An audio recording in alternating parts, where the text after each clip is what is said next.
A partial government shutdown. Democrats still hoping to pass a year-long funding bill before they lose control of the House in January. Many Republicans concerned about that. There's all kinds of egregious spending that we see at the end of the year, especially when members of Congress do an omnibus bill.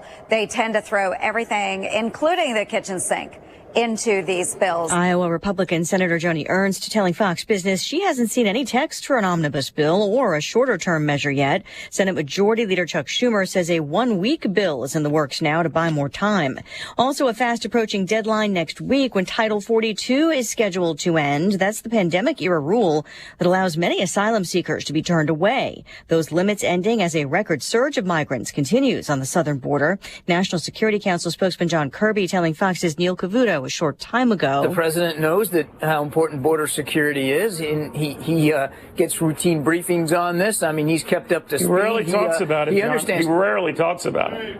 The number of times he talks about it doesn't convey how important he knows the issue is. The White House insists it's working to assure an orderly, humane migration process. The man accused of making the bomb that brought down Pan Am Flight 103 becomes the only suspect to appear in U.S. court. Abu Aghila Mohammed Massoud extradited from Libya over the weekend. I will say that this was done in a lawful manner, according to established procedures. National Security Advisor Jake Sullivan says Massoud will face justice for the bombing that killed 270 people, including 190 Americans. But the maximum will be life in prison if convicted. Federal prosecutors say they won't seek the death penalty because there was no federal death penalty when the bombing happened in 1988. America is listening to Fox News. Dell Technologies' Days of Deals for Business start now with fresh, limited quantity deals on tech to drive productivity. Save on select performance laptops and desktops powered by 12th Gen Intel Core processors. Don't forget special pricing on the latest monitors, docks, and accessories, plus free shipping on everything, and special financing with Dell Business Credit. Call a Dell Technologies advisor at 877-ASK-DELL. That's 877-ASK-DELL. What you've heard about probiotics is probably wrong. I eat yogurt, so I don't need to take a probiotic. Probiotics? They don't really work. It's time to learn the truth about probiotics from Align, the probiotic brand recommended by gastroenterologists 2 times more than any other probiotic brand. Align has probiotics to naturally help relieve occasional bloating, gas, and abdominal discomfort. Try Align for a month and see how great a healthy gut can feel at AlignProbiotics.com. The White House continues to face questions about the prisoner swap that traded basketball star Brittany Griner for an infamous Russian arms dealer while leaving another American, Paul Whelan, still imprisoned in Russia. National Security Advisor Jake Sullivan says that's a problem they're trying to solve. Our commitment to this is absolutely rock solid, intense, and this is as high a priority as the president has. U.S. officials holding a virtual meeting with Whelan's sister today. The U.S. Supreme Court declines to get involved in a Title IX dispute at a Big Ten university. Female student athletes sued Michigan State University after the school ended its swimming and diving teams. Members of the women's team argued the decision violates Title IX sex discrimination protections. A lower court decision did not reinstate the program, but ordered the university to develop a Title IX compliance plan. Supreme Court justices have rejected an appeal without comment. Michigan State cited the high cost of swimming and diving facilities for its decision, but has since announced school officials are discussing possibly reinstating the program. Fox's Jared Halpern in Washington. The Golden Globe nominations are out. Martin McDonagh's The Banshees of Inisherin leads the pack of nominees with 8 nominations. Banshees stars Colin Farrell and Brendan Gleeson as drinking buddies living off the coast of Ireland in the early 1920s. Other nominees in the Best Musical or Comedy are Babylon, Glass Onion and Knives Out Mystery, Triangle of Sadness, and Everything Everywhere All at Once, which garnered a total of 6 nominations. The Golden Globes is trying to mount a comeback after a 2021 Los Angeles Times investigation found the group had no black members. The Hollywood Foreign Press Association has since diversified its voting membership, and NBC will once again broadcast the award ceremony. Lauren Faulkner, Fox News. Wall Street rallies, the Dow up 528 on the day, back over 34K. I'm Lisa Brady. This is Fox News.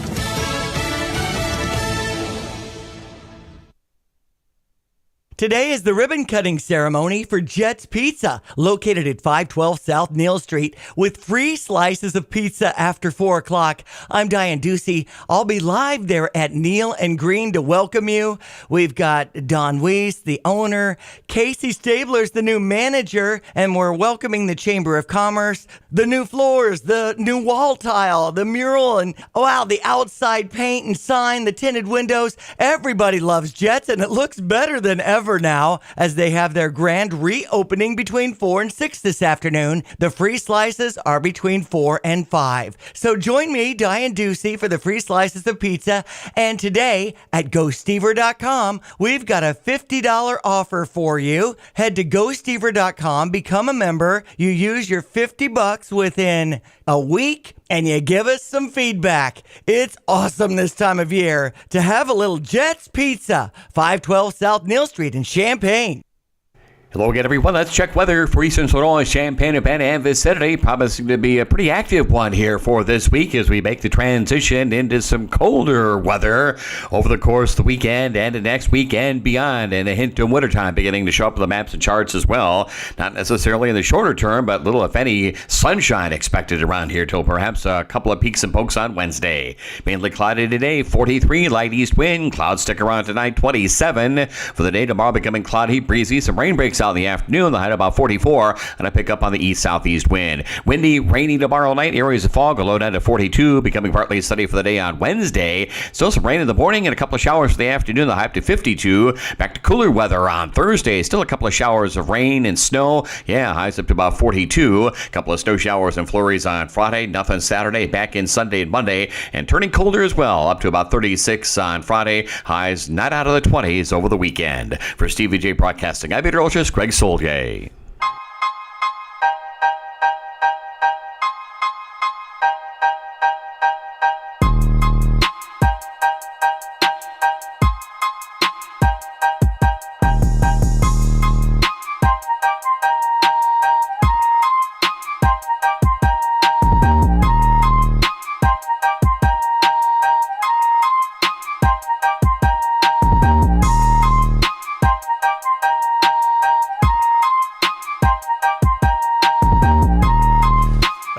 The drive. We will start out like we normally do here in a bit with a little intro, but right now you just heard from Diane Ducey and where she is, out at Jet's Pizza, and she is still there now and joining us live on the Dick Van Dyke Appliance World phone line. Hi, Diane.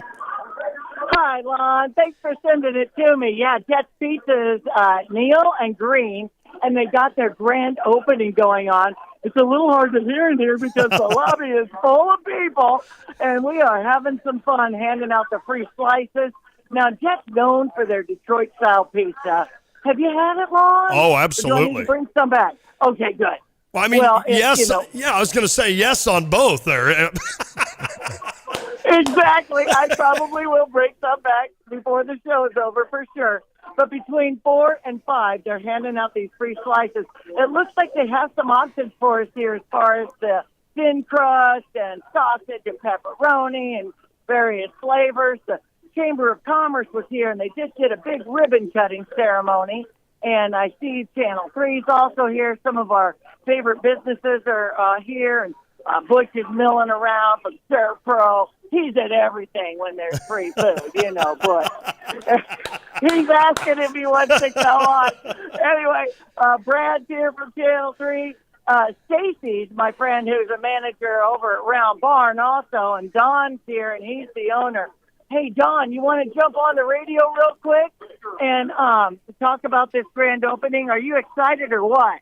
We are extremely excited to be here with the chamber and the public doing this grand opening, yes, for sure. Okay, well, you're just supposed to be telling us what we got free slices. Okay, well, come on down because we've got free slices, hors d'oeuvre style. We've already got a huge line out the door. Just tons of good products here. We've got thin crust pizzas, which Jets has, and they're famous for their deep dish Detroit style pizza. That's really how Jets started taking over the Midwest and getting them across the country with different franchises because the deep dish pizza Detroit style is so popular. So come on down. We've got slices, free samples of that as well. Thank you. All right, so that was Don Wade. Awesome. And again, thank you so much for coming to me again. Jets Pizza at Neal and Green, 512 South Neal Street. And the festivities, I'll be here until 6, but Okay. the free slices till 5. Thank you, Lon. Yeah, Diane, have fun there and keep up the great work. You got it. Take care. All right, that is Diane Ducey. You talk about somebody that's everywhere. That is Diane Ducey. She doesn't go a day without going out and helping someone promote something. And that's what we love about having Diane Ducey here at our station. All right, let's get this rolling, Derek. We got a lot to talk about. It's showtime. Ladies and gentlemen, can I please have your attention? I need all of you to stop what you're doing and listen. Pipes is writing down a lot of stuff. I'm just going to go from the gut. And joining us now, Coach Bielma, Josh Whitman joining us now. You get to say all the cool name drops. Do it. Brad Underwood, our guest. College hoops. How do you lose to Jackson State? Call up every single person in the media that didn't put Kofi first team All-American. And I don't know, just play like clown noises. I want to bet the Bears. Oh. Michael Porter Jr. has been good, but he thinks the earth is flat, so I can't pick him. Oh, boy. Throw it up to Kofi, and he's just going to tear the rim off. How is he so good? All right, Hans, I'm going to mute you for a while. Okay. Oh, there's a timeout on the court! So what we want to do is build a same-game parlay that will win all of us some money. Maybe Rondale Moore could beat Cooper Kupp, but he's not. Is it Instagram? Yeah. Is that what IG means? I think you have to win the Big Ten title to win Big Ten Player of the Year. Woohoo! Wow, what a bad take.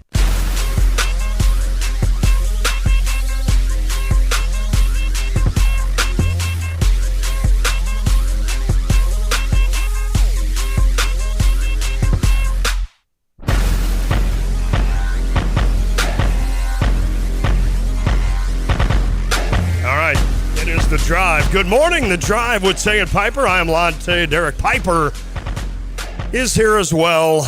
It's just us here in the old Philo location. It feels like it just should be that way with the way things went on Saturday. Can I say this as proudly as I can say this?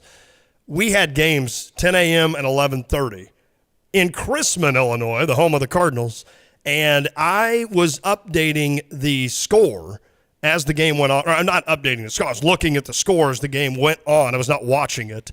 And, you know, by the time that game ended, I had the option, still have the option, Pipes, of going home and watching it or just letting it go knowing that Derek Piper sat 2 hours through that crap. So, you know what? I didn't watch the game, and I apologize, but it does sound from everything I heard, everything I read on you guys with the Illini Inquirer after hearing Brad Underwood. We've got plenty of post-game from Brad.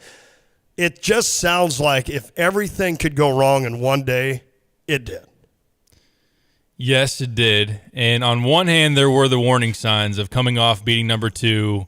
You see Penn State on the schedule, and it's not a team that just immediately excites you and fires you up and you feel like it's a huge game. Now, you've been caught in the mode of playing UCLA and Virginia and also, again, playing number 2 Texas. And Maryland on the road was a huge environment and a big game to kick off Big Ten play. So there was some of that, like, okay, I could see Illinois having a sleepy start and then easing their way into this game. On the flip side of it, and we had Luke Goody on Friday, Kyle and I were talking to him, and I asked him, I said, does that have to be a conversation? Like, do you make a point of it to talk about it in the locker room? Like, we have to not overlook Penn State. We have to make sure that we have this mindset figured out of any type of possibility that we're comfortable, that we feel like this is going to be one where we could be sleepy on an early Saturday tip-off is going to be, as far as preparation, we've done everything we possibly could. He said, yes, you have those conversations. Interesting. That he felt good about the response. Obviously, it wasn't one that led to a win or even a close game, and Brad afterwards, which we'll hear from. Everybody's heard it by now. Brad going crazy on the lack of leadership and his response to Jeremy's question about Terrence Shannon in particular leading. They went viral on Twitter, and I'm interested in your thoughts on that, and I can weigh in as well. But essentially, Illinois was just abysmal defensively. Yeah. Led a Penn State team that we're pretty accustomed to those two getting together, and it's a game in the 50s or the 60s, at least back when Bruce Weber and Ed DeChellis were coaching. There was one that was in the 30s. Right. And it was kind of alarming on a one-game sample size. Now, is it all that surprising that a team figuring things out still? I think that even in my own evaluation of this team, based on how they competed, even in their losses, I kind of put it in the back of my head of like, they're ahead of schedule. Yeah. Yes, they've had wild swings in games, even games that they've won, but I think I got baited into thinking that this team was past like, okay, they're gonna take a lump, a really bad loss that's ugly, and you're gonna start to question where they are. Well, they had it, and this is a team that's pretty volatile as far as their highs and lows, and that was definitely the low of the season. Can I use a baseball analogy real quick about leadership? You and I are Cardinals baseball fans, and we can remember a guy named Matt Morris.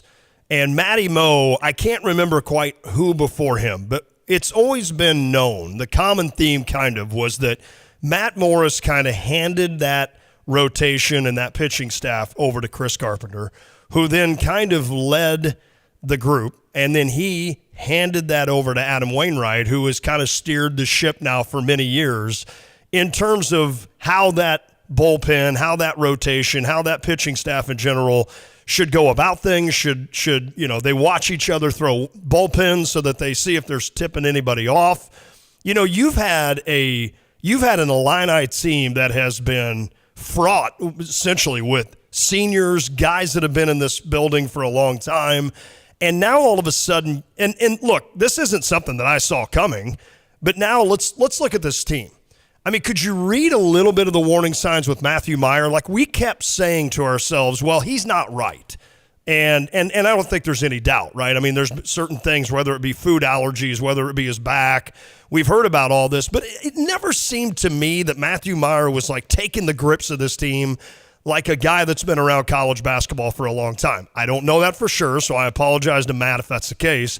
But I always felt like, just from hearing things without saying anything, that I don't feel like Matthew Meyer's kind of the guy that's going to get up in front of the crowd and scream and yell and say, hey, you know what, let's go, it's half, we're blah, blah. Okay, then you get a guy like Terrence Shannon, who didn't choose you in the first place, right? He's from Chicago. He didn't choose Illinois. This is his first year here. So, for him, he has no vested interest until now in Illinois basketball, not like a Trent Frazier did, not like a DeMonte did. Then you've got four freshmen that are brand new. You can't expect them to come in and lead. And these are on the heels of Trent and Io and guys like that were ultimate leaders.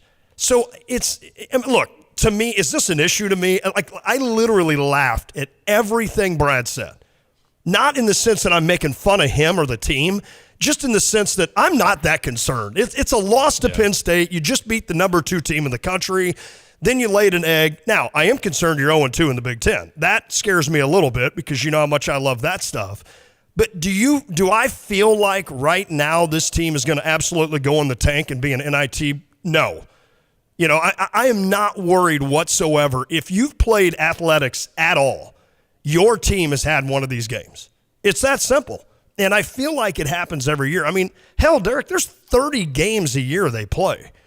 And for you not to have kind of I just think it's impossible not to have that. And so do I have any concern, any worry that, the sun was going to rise the next day and this Illinois program is going to be absolutely fine? Mm-hmm. No. I literally just laughed at all that, and I thought, okay. And I know you wanted my response to that with like Terrence Shannon. Well, good for Brad. But I also want to hear from Brad too. And I know that Brad said, look, I didn't get him ready. Brad's not one of those guys that just literally just hammers players and never takes accountability. I know he's not. But there's also things that we wanted to see. I tweeted out right after that game, I'm like, here comes the Brad Underwood soundbite of, well, listen, I told you guys, anybody listen, that they can shoot. Well, we know that, Brad. I don't have to be that smart to realize Penn State shoots a lot of threes and makes a lot of threes. It's up to you to make sure they don't do that. Exactly, yeah. And so, is everybody to blame in this thing? Yeah. Am I worried more than 1 second past that post game? No. That's kind of where I'm at with it. I think that's a fair take. It was fun, though. the press conference, man, when we filed in there, and they always play until either an opposing coach comes in there or the players. They put the radio broadcast in that room, so we hear what he's saying on the radio, and it was very clear early on. As soon as they turned it up, I think it might have been right after Shrewsbury walked out of the room. It's like, it's a joke, this, that, all of it. We deserve this kind of stuff, and we're like, all right, this is going to be a really interesting press conference. Who's asking the first question? We kind of already knew to an extent what it would be, but the fact of no players were even allowed to go in there and talk to anybody, and Brad was very animated and very to the point and blunt, and even blew a fart noise or a raspberry, whatever you want to call it, into the microphone, which I've never seen that. It was funny. It was. Yeah, I think that to respond to a couple of different things you said, Matthew Meyer, I totally agree. And that's not even an entire knock on him. I just don't think he's wired that way. I think he's kind of that easygoing. He said it like with his struggles. He's like, I don't care. I just kind of just took the laissez-faire. I'm just going to do my thing. I'm not going to get rattled by it. And the guys have called him, again, a different cat, just kind of this goofy dude. Yeah. And he plays that role. And he's not going to be intimidated or bothered by any kind of a stage or any kind of pressure, because he's been there before with Baylor. But is he the guy that's going to take the leadership role and just kind of inject all of Baylor into everybody else on a day in, day out basis? No, I don't think he's that guy. And take it for what it is. That's just who Matthew Meyer is. Terrence Shannon is the one that surprises me, because in the offseason and even early on this year, all we heard about was his work ethic, how he has been willing to take the torch from a Trent Frazier and say, all right, I know I haven't been here, but I know what winning looks like. I know this is my last year. I know that this is my home state. I'm going to be the leader because they clearly need one. That's fair. And he got up at 4:15 in the morning and put the work in. He had a players-only meeting early on in the fall and pretty much went around to every guy and said, what are you going to do to make this team better? And those are the type of things that you hear from leadership caliber guys. Right. Like there was some of it, I'll be honest, and I've pushed back on, and they even made the comparisons that those around the program of like, he's kind of Io-like, and it's like, Io-like is like the top of the scale. Like, you got to be careful throwing that out there. You better be real sure before you throw Io-like on anybody. But then you started to be around Terrence, and you started to hear what other people said about him. It's like, okay, I get it. I understand it. So then when he gets called out like that, and again, Brad's job after a game like that is to push buttons. Right. Is to inspire the team, is to think about the response even more so than the optics. Now, there's some times where you got to be conscious of how it's going to look, especially when I saw Terrence Shannon's mom tweeting, and it was just waiting for the response after the fart noise when he answers a question about her son's leadership. And she said, I'm not going to say everything I want to say, but it's something to the extent of it's more than one person who determines this kind of an outcome and whatever. That was the one thing where if I was in Brad's shoes, or if I'm going to be the media guy who analyzes the fart noise, and look, it's kind of funny that we're going to break down whether, was the fart noise warranted? What does it mean? All this stuff. I personally didn't love it. I personally thought of it on the sense of it makes Terrence look bad. Yeah. And even for a guy that's, starting to move up into the first round of mock drafts, and I think every part of the evaluation is going to matter. I never thought of that. If the NBA is going to be like, all right, let's do all of our homework on Terrence Shannon. It's a great point. And then they hear how Brad responded to that, and then of course you think about which you can't always cater to the player's family and everything. Long story short, I think that Terrence he did. I don't think it. I know it. Terrence had a tweet. I think it was yesterday that said, we got the best coach in the country.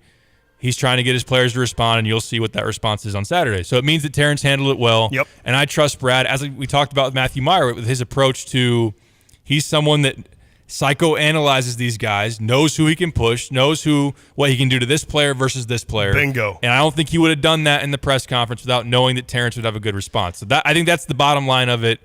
But I do think that personally, I didn't love it. I'm not going scorched earth like some people on Twitter and on the message board, whatever. But yeah, I think, and then also from the team perspective, they took a bad loss in early in the season in December. We've had some of these conversations. Seemingly, I was talking around. There's a lot of questions of like, has Brad done this before? Like, how do we relate this to years past? I'm like, this has been bragging rights like every year prior to last year. That's a great point. They would take a loss to Missouri, a bad Missouri team where they got out-fought, and Brad would go scorched earth, and they'd think about it over Christmas, and then he'd come back and somehow figure it out. That's a great point. I also like what you said because it was where I was going next in the sense that coaches understand which player can maybe handle that. Now, for the most part. Brad we have the Bruce Weber, Dimitri McCamey stuff. Right. But Brad was asked by Jeremy, was asked directly about Terrence Shannon. So it's not as though he went into the press conference thinking to myself, okay, I'm going to rip these guys, but I'm also going to rip Terrence because I know Terrence can handle this.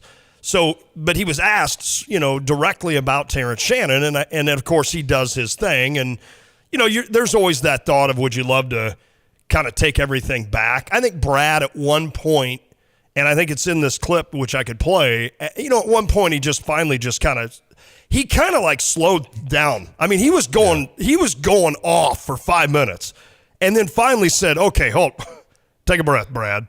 Like almost in his inner self said, okay, you've gotten your point across. Now you can either continue to pile on or you can just calm the hell down. And he said, now you guys know I don't normally come in and do this. I mean, that was his way of saying, okay, I'm done. I'm done with my 5-minute escapade here about how bad our team is. But, would he love to take maybe the fart noise back? I don't know. Would he love to take some of that back? I don't know. We ask these coaches whether on a good or bad. You think about it, like Jim Boeheim. We kind of made fun of Jim Boeheim when he did his press conference. And, Jim didn't go that bad, but he essentially said, well, look, I mean, my team is bad right now, and we're not grown up. And he was asked about a particular player, and he's like, well, he's a senior. I mean, if he's not grown up by now, he probably ought to leave the team. So, I mean, we ask these coaches. It would be, and I've always said this, like anything you do, if you're a banker, if you read meters, if you wash windows, I don't know, maybe you're washing a window and you actually chip one. Or, and all of a sudden you've had a bad day, and then all of a sudden it's like, hey, Tom, it's 5 o'clock. I know you chipped that window and you're not in very good mood, but there are 14 media members outside waiting to ask you about the chipped window, and you wouldn't be that excited about that. Yeah. They also make a lot of money, so I don't feel as bad for them, don't get me wrong, but you're asking to throw a lot of emotion immediately after a game into something. And look, was there a reason? Hey, here's what I want to know. Was there a point behind it? Do you think Brad was just pissed off, and here's what I'm going to say, or do you think he went in there with a little bit calculated saying of going, you know what? Because he said, I've had this game circled since day one. It's almost as though Brad almost expected that was going to happen, and then it was like, if it happens, here's what I'm doing. I don't know. Do you think any of that was a little bit of, this is what I'm going to do? Or do you think it's just strictly emotional Brad after a game just going off on his team? I think a lot of it's reactionary. I think once it happens, the response and then the telling Derek Burson, like, no, I'm not taking players to the media room with me, that kind of thing is calculated. He's thinking about what's going to happen next, what buttons he can push that's going to get sent towards the team, and then they're going to have a reaction. I think that there's no coincidence that he went that route when they have a week off in between games, and their next game's Alabama A&M. Like, if they were going to play 2 days later, he probably would have been not happy. He still would have been really unhappy and still would have scorched earth on his team. But I think some of it he had in mind of, okay, we got some time. They're going to get to marinate in this and have some time to think about it. And he even had a line on the radio like they deserve to walk around campus miserable during finals week. And some people are like, that's a little too far, Brad. And some are like, no, I love it. But, yeah, I think that a coach goes in there and knows what he's doing. Yep. And now, I mean, some of the emotion and just anger of it, you're going to say some things just – I don't think there was anything that he said that went, like, too far. I don't either. Not one thing. I just think when you make that fart noise about Terrence Shannon, who has objectively, at least at most of the moments of this season, or early on in the season, or in the fall, or whatever you want to call it, has been a leader. Yeah, I agree. I don't know what the practices look like. That's the other thing. Brad knows, and the players know what the lead up to that game looked like. He said it was 2 of the worst practices he's ever seen. Yep. Now, sometimes you get hyperbole and exaggeration, but they must have been pretty bad. I know that then you could say, like, okay, Brad, why were you not able to press the button and make that fix? And if they were so bad, then to be able to say, okay, look, if we play like this, we're going to get beat by 15 at home to Penn State. But he's not out there playing. The players got to learn it for themselves. There's a lot of guys on this team, most of the guys on this team, who have not been through the grind of a Big Ten. Yeah. And even you look at Coleman Hawkins, RJ Melendez, Luke is another guy that's experienced it, but he's out. I think Luke's a different kind of guy. I think he is. I'm not saying he's Terrence Shannon, but he's not RJ Melendez. In other words, I think Luke is not a guy that's going to sit around and he'll get up in front of the crew. Right. And we got a lot of time to get to this throughout the show to break it down and dissect it in different ways. Brad didn't want to talk X's and O's. No. After that game. You asked him one, and I did. And he didn't. I thought in my head, I was like, he says this has nothing to do with X's and O's. I'm going to ask him an X's and O's question. Is he just going to go off and whatnot? But he didn't. No. He answered it. I think he gave a valid answer. But I do think that some of Illinois' issues were schematically. I think there are some things defensively that Illinois, number one, hasn't figured out yet, hasn't run their switch everything defense rotation-wise the best, and that was an example of it. Maryland was as well. And then he didn't really have a pivot to it. Now, there are different things you give up with your coverages. Like, you're going to guard something this way, then this is going to be open for this opponent, or the opportunities to exploit that are going to be this. So it's not a perfect, flip the switch. If we would have ran this defense, then Penn State would have got nothing. Right. But I know at his core he was mad about the approach and the effort and the intensity, but I do think that if you want to pick it apart, there are some things defensively where there have been moments where they look like one of the best defenses out there, and then sometimes where they got some things to fix. Let me pick it apart.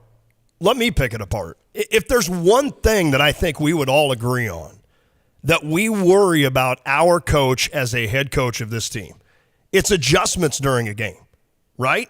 I mean, that came to the forefront in the NCAA tournament, and we all know the game. And there have been other times where you do worry about that a little bit. Now, I don't think what's fair from us is when it's a positive adjustment, we don't ever bring it up. We don't ever just sit there and go, man, what Brad did in the second half really worked out. Illinois went on an 18-2 run. We casually let that slide by. Now, when it works against Brad or any head coach, this isn't even ripping on Brad necessarily, but it is. When it doesn't work, or when it feels like you're going uphill, as they say, like, oh, that running back, he's running uphill. In other words, he's Dalvin Cook and he gets 23 yards on 15 carries. My fantasy back. Then it just seems like you're sitting there watching going, can you literally not get 3 yards on a carry? I mean, this is an NFL team. And you're watching the game going, can we literally not stop Penn State? So I think sometimes that has been one of the negatives on Coach Underwood is do we make adjustments? I know Kevin asked, why don't we play zone defense? I used to be that guy, Kevin. I just think coaches have their way of doing it, and if it's guys that play man-to-man want to play man-to-man. They don't want to all of a sudden throw a 2-3 out there to see what happens.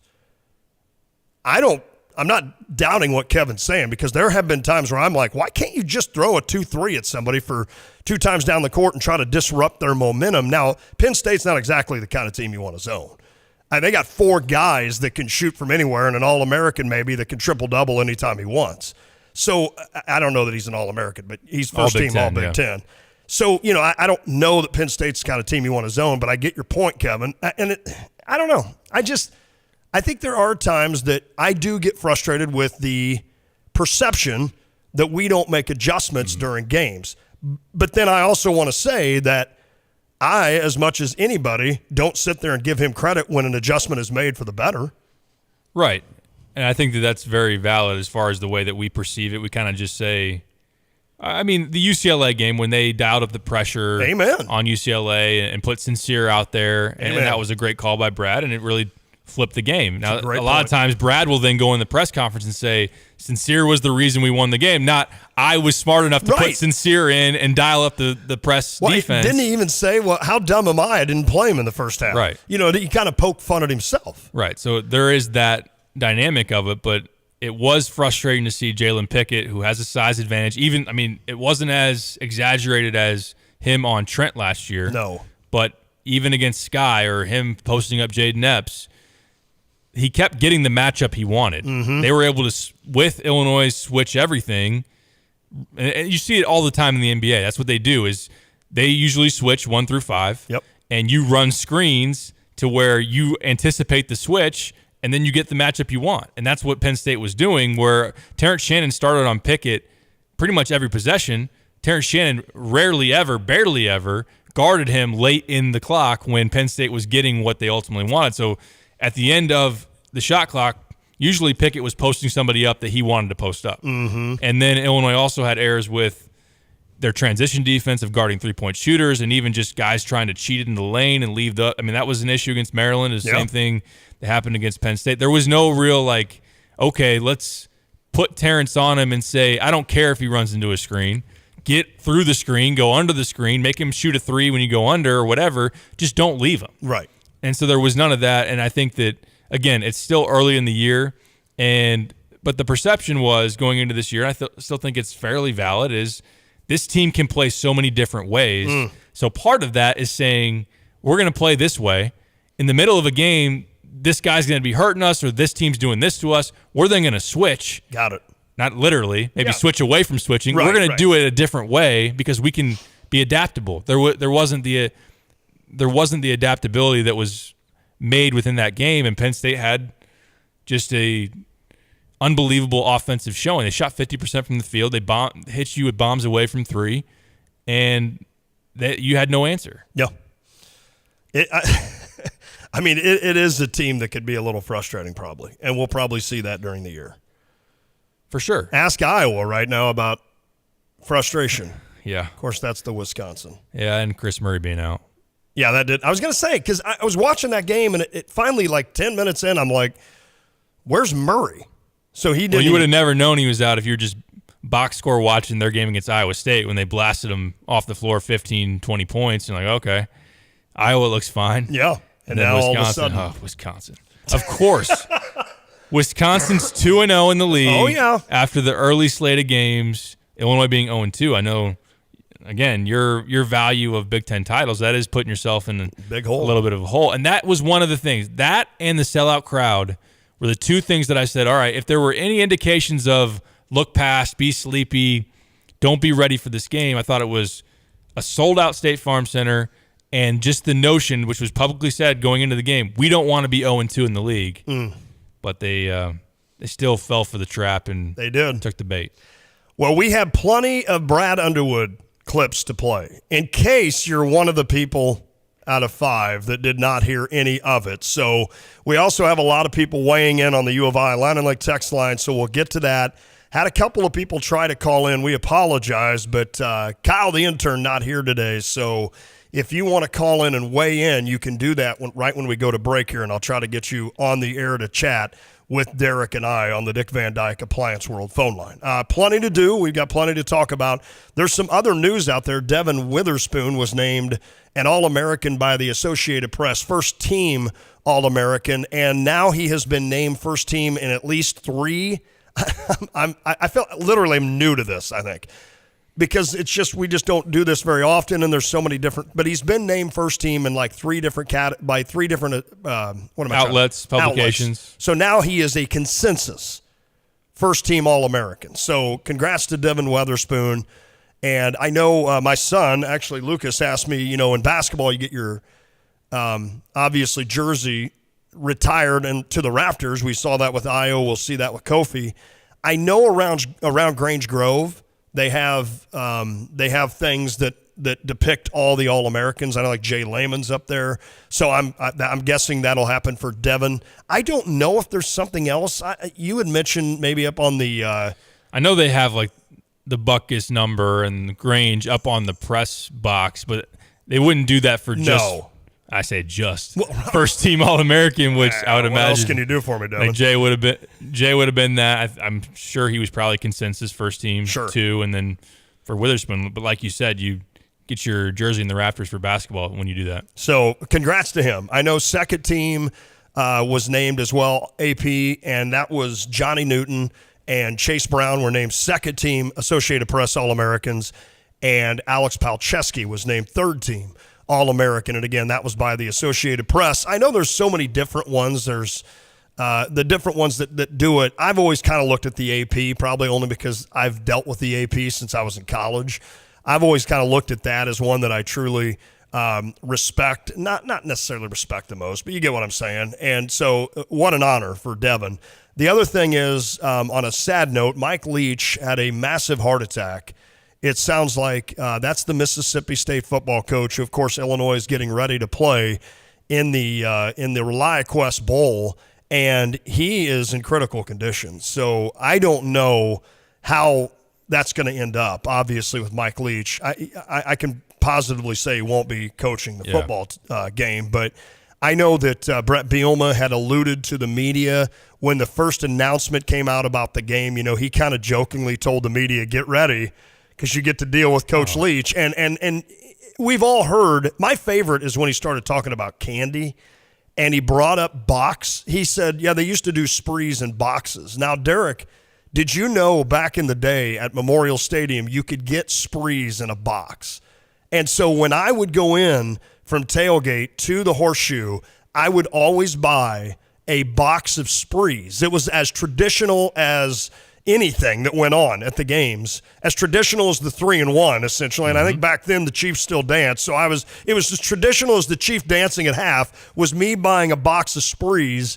And then all of a sudden they stopped selling them. And I was mad at the U of I, like literally almost reaching out to the U of I to say, hey, can we get the sprees back? But I didn't realize Spree stopped selling them in boxes. So Mike Leach pointed that out, and he's just a funny dude. And it's unfortunate that this is happening for Mississippi State. And of course, we all wish that program and Coach Leach, Godspeed on that. So we'll try to keep you kind of updated as we go along with Mike Leach. The other thing was the team we just played, Texas, their coach, Chris Beard, was arrested at 4:30 a.m. this morning for, was it strangulation? Yes.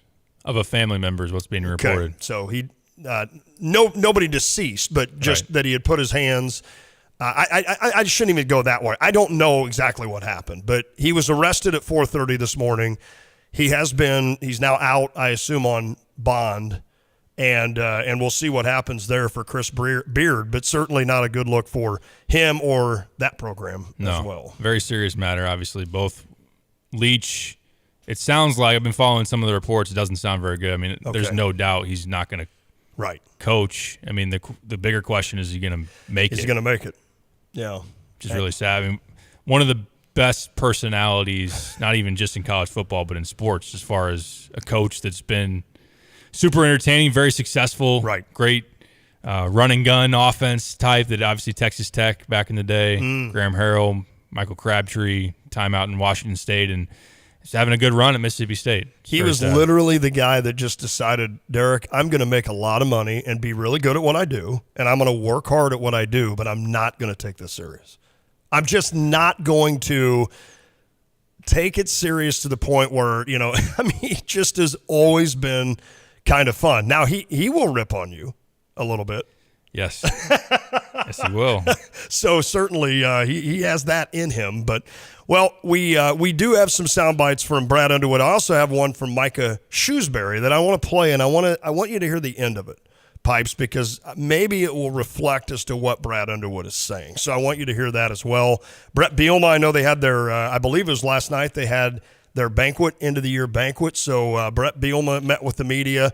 I don't know that we'll play any of that today, but as the days roll along, he really talked a lot about the recruiting and the portal and, just the fact that there's guys now that coaches have been fired, like in Wisconsin, and new coaches hired, and now there's other guys that are available that could end up at Illinois. So we will touch on that a little bit. I know Brett Barons, our buddy, asked a good question about, do you feel like an NFL GM with the way the portal works now and the way everything is with the NIL? And Brett had a great answer to that. So a lot to do. Keep your comments coming in, 359-2255. That's 217-359-2255. We'll try to get to a couple of those when we return. If you want to follow us on Twitter, you can at The Drive 93.5. I'm at Lante, ESPN. See you. I'm a D Piper 247. Our podcasts are on all platforms: iTunes, Apple Podcasts, and Spotify. You can also go to tayandpiper.podbean.com. Stream us live at stevej.com, stevejay.com. Watch us live on YouTube, Twitch, Facebook, and Twitter. Just search Tay and Piper or The Drive 93.5. It is 4:45, and our good friend Trevor Valise would be killing us right now. Oh, big time. Sorry, Trevor. You have money laying all around your house. You just don't know it. And no, I don't mean selling your great-grandma's good china. I mean all the old metal items you don't want to use or get rid of. Don't pay someone to haul it away. Bring it into Max Twin City Recycling and get paid to have it taken off your hands. They love new customers and are more than willing to walk you through their process step by step. Come check them out at 2808 North Lincoln Avenue in Urbana. Starting it over is what we do at Max Twin City Recycling. Welcome winter this December at Urbana Park District's Anita Purvis Nature Center. The Winter Solstice celebration is December 17th from 4 to 7 p.m. Everyone is welcome. People under age 15 must be accompanied by an adult. Join us around a fire for snacks, stories, and tree decorating. You will also get the chance to reflect on 2022 and look ahead to 2023. This is a free event, but please call the Nature Center to reserve your spot. 217-384-4062. Welcome winter December 17th at Anita Purvis Nature Center. Learn more at urbanaparks.org. PDR Automotive in Urbana has been providing quality auto repair service for almost 50 years. Trusted by AAA Motor Club, PDR employs ASE certified technicians that use the latest in diagnostic equipment. They offer nationwide warranties and are even authorized to perform vehicle maintenance that won't void your factory warranty. Check them out 24/7 online at pdrauto.com. When you turn the key and the car won't run, call 367-9481. They are what's best for your truck or car. They are PDR. Jets Pizza has their ribbon cutting ceremony with free slices from 4 to 5 on Monday, December 12th at 512 South Neal Street. Jets Pizza invites the public out to check out the new floors, the new wall tile, the new wall mural. Everybody loves Jets, and now the location looks better than ever at Neal and Green. Come on by Monday the 12th between 4 and 5. See me, Diane Ducey. You could win a prize. We're supporting Jets Pizza, 512 South Neal Street in Champaign. Now, the NIL jersey lineup for your Fighting Illini. Number 55, Sky Clark. Number 15, R.J. Melendez. Number 10, Luke Goody. Number 20, Ty Rogers. Number 0, Terrence Shannon Jr. And number 33, Coleman Hawkins. Get yours at State Farm Center on game day, online or in stores. Game Day Spirit, official fan store of the Fighting Illini. Christmas markdowns are starting now at Prairie Gardens, with hundreds of items on sale throughout the store, including all Christmas ornaments, the entire stock, and extra 30% off. Santas and snowmen, cardinals and deer, so many ornaments from which to choose, all ready to hang to bring your home cheer. And now save an extra 30% off each and every one. At Prairie Gardens, your Christmas destination for over 50 years.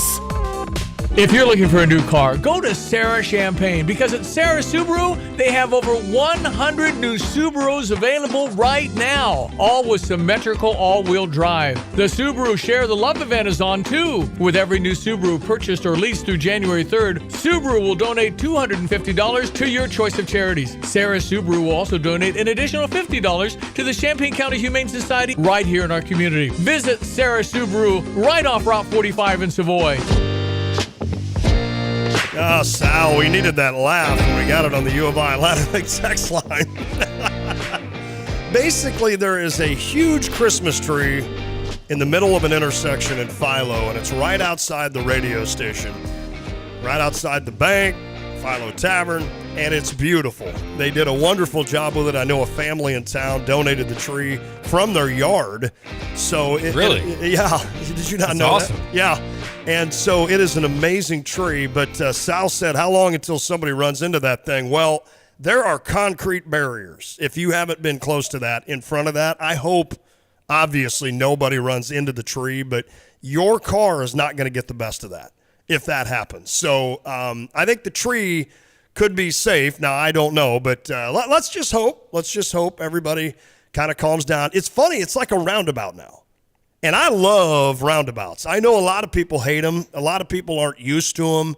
But if you can give me a four-way stop where you don't have to stop and it's just a roundabout, I think it's the most impressive thing in the world. Indiana's got a ton of them, and I love them.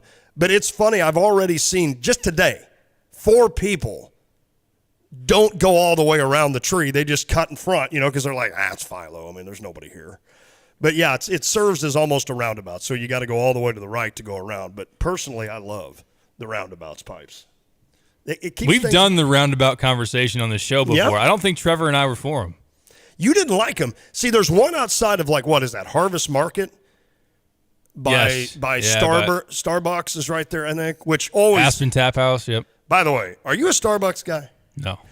It amazes me that I will see... Now, maybe I always hesitate to say this because, I've had people tell me before, Lon, you're perfect. We're just in your life. You're perfect. Now, believe me, I've been told that, so I try not to be, and obviously I have a ton of flaws. And maybe if that was, a liquor store with 6-pack of Bud Light, maybe I'm waiting in line. There is no way in hell that I'm waiting in line that long to go get a cup of coffee. Because I see that. It's all the way out back towards, what's the bar now? It's changed names. Aspen Tap House. It is past Aspen to the stop sign. It's pretty crazy. People waiting to get Starbucks. And I'm like, holy crap. I don't order anything fancy enough. I would just get a black coffee. Like I don't do the lattes, the macchiatos, all that stuff. No knocking anybody that gets them. That sounds like a good fruit alcoholic drink in Hawaii, the macchiato or whatever you said. I just don't know if I could justify waiting in line for like 45 minutes to just go, I'll take a small or medium black coffee. That's a good point. Because the people that do, Kara loves Starbucks, and she gets fancy stuff. Well, I don't want to say fancy, but she gets stuff, and she loves it, and she's like, it is so good. So, look, they know what they're doing. But I'm with you. Like, all I get is a hot chocolate. I might as well just throw a pan on the stove with some water in it, heat it up. By the way, I'm not a hot chocolate microwave guy. So I don't heat the cup up in the microwave. I want to see the water start to boil, and then I pour it into the cup, stir it up. If it gets all the way boiling, then you might as well, you call it quits for 30 minutes because you can't touch it without burning everything in your mouth. But if you see the little bubbles begin to develop, then boom, that's perfect temperature. Take it off the stove, dump it in, you've got your hot chocolate for the day. That's just my warning. Hey, look, I know how to boil water. That's awesome. All right, so there's a couple of things. This is why you guys are tuned in for hot chocolate and roundabout talk. You're welcome. When we've got Illinois basketball to talk about. Ken said that 47-point first half was jarring. Hard to forget that horrific defense. Really again, Pipes, I told you we had a JV and a varsity game in Chrisman. I wasn't able to watch the game, and then elected after hearing everything about it not to go back and watch it. How bad was the defense, and why was it that bad? Terrible. It was really, really bad. I'm assuming you watched the first half against Maryland where they put up 43. Yeah.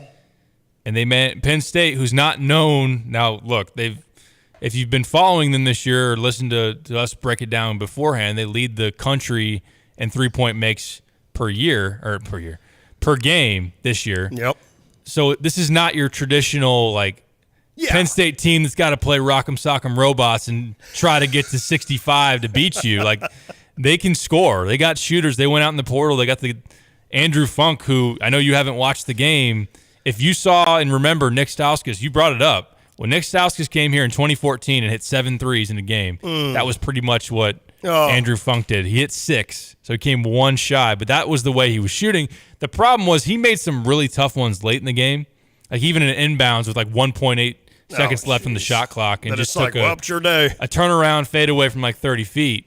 But you gave him open looks from the beginning. The very first play for Penn State, Matthew Meyer fell asleep on the back end of the defense. Funk comes up off a screen.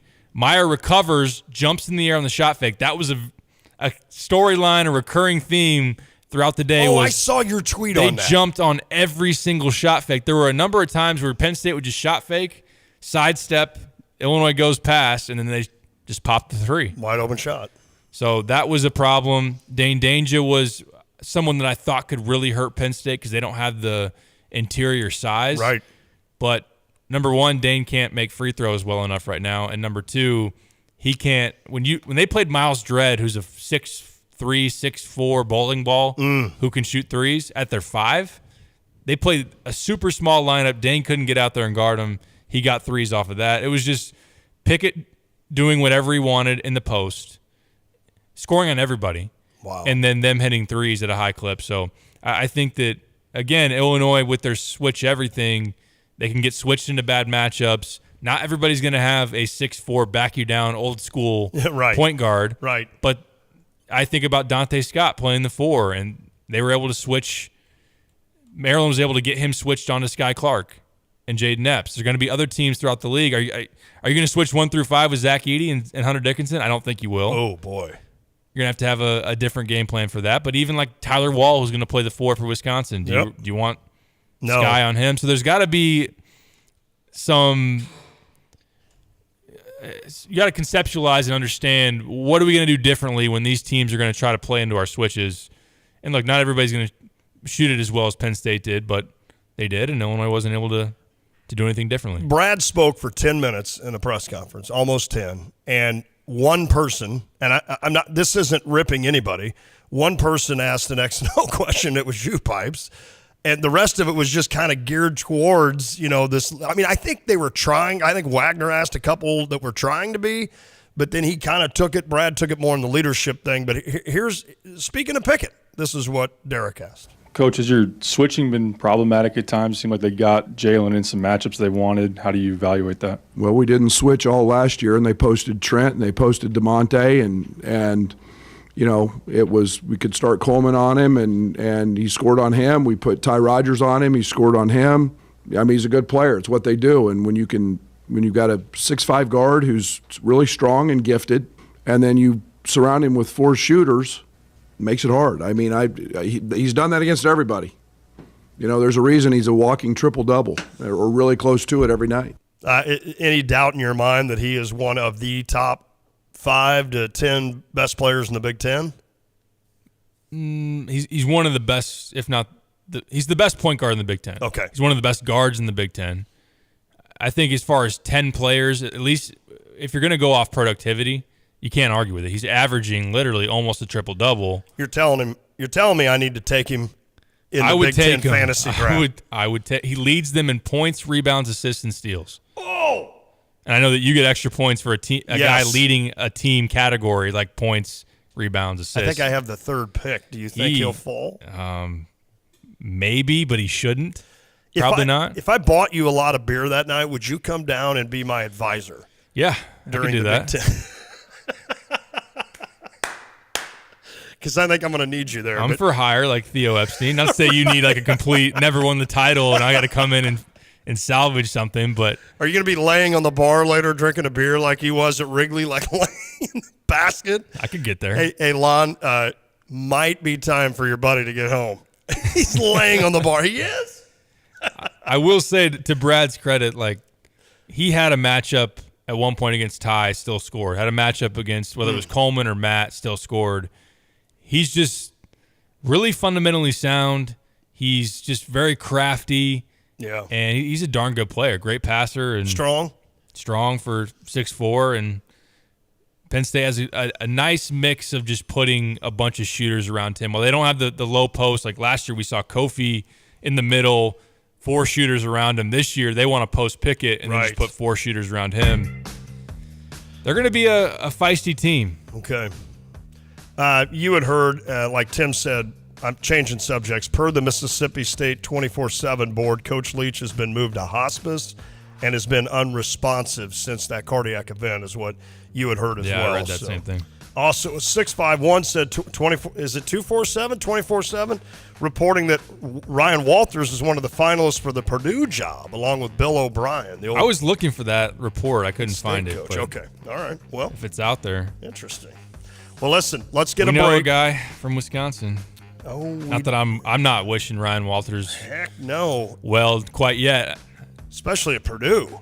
No, definitely not. You wouldn't want that. But goodness. Jimmy Leonard is an option in case Ryan were to get hired for a head coaching job, which would be great for him. That would be. It would be awesome for him. All right, we've got plenty to do in the next hour, so stay with us. We'll hear from Brad Underwood. Some of those comments are next. It is The Drive.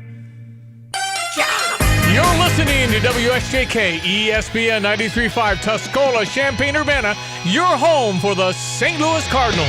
Penalty. I'm Lisa Lacera, Fox News. The only suspect to face charges in the U.S. in connection with the bombing of Pan Am Flight 103, which exploded over Lockerbie, Scotland in 1988, was in court today. Abu Aghila Mohammed Massoud is accused of making the bomb. The DOJ says since there was no federal death penalty in 1988, they will seek life without parole. Massoud was brought to the U.S. over the weekend. I will say that this was done in a lawful manner, according to established procedures. National Security Advisor Jake Sullivan. The bombing killed 270 people, including 190 Americans. Massoud will be back in court later this month. The Supreme Court declines to get involved in a Title IX dispute at a Big Ten university. Female student athletes sued Michigan State University after the school ended its swimming and diving teams. Members of the women's team argued the decision violates Title IX sex discrimination protections. A lower court decision did not reinstate the program, but ordered the university to develop a Title IX compliance plan. Supreme Court justices have rejected an appeal without comment.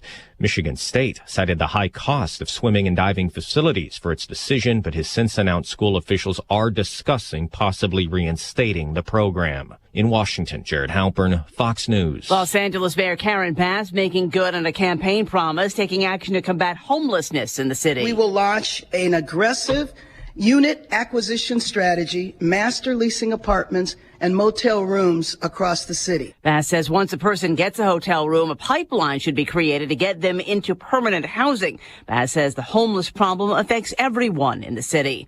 On Wall Street, stocks close higher at the start of a week where banks are likely to raise interest rates. The Dow added 528, the Nasdaq gained 108, the S&P plus 56. America is listening to Fox News. Dell Technologies' Days of Deals for Business start now with fresh, limited quantity deals on tech to drive productivity. Save on select performance laptops and desktops powered by 12th Gen Intel Core processors. Don't forget special pricing on the latest monitors, docks, and accessories, plus free shipping on everything, and special financing with Dell Business Credit. Call a Dell Technologies advisor at 877-ASK-DELL. That's 877-ASK-DELL. What you've heard about probiotics is probably wrong. I eat yogurt, so I don't need to take a probiotic. Probiotics? They don't really work.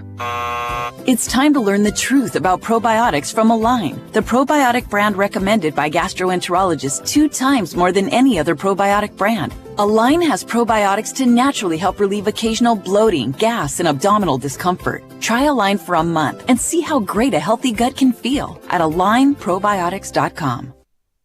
Iran says it's executed a second person accused in the country's recent spate of nationwide protests. The man named as Majid Reza Ranavard was publicly hanged. He allegedly stabbed 2 security force members to death and injured 4 others. The official crime, waging war against God. Activists say around a dozen people have been given death sentences for their part in the demonstrations, but add that almost 500 more died during the unrest. It began as an outcry against the country's morality police, becoming the most serious challenge to the Islamic Republic since it was formed in 1979.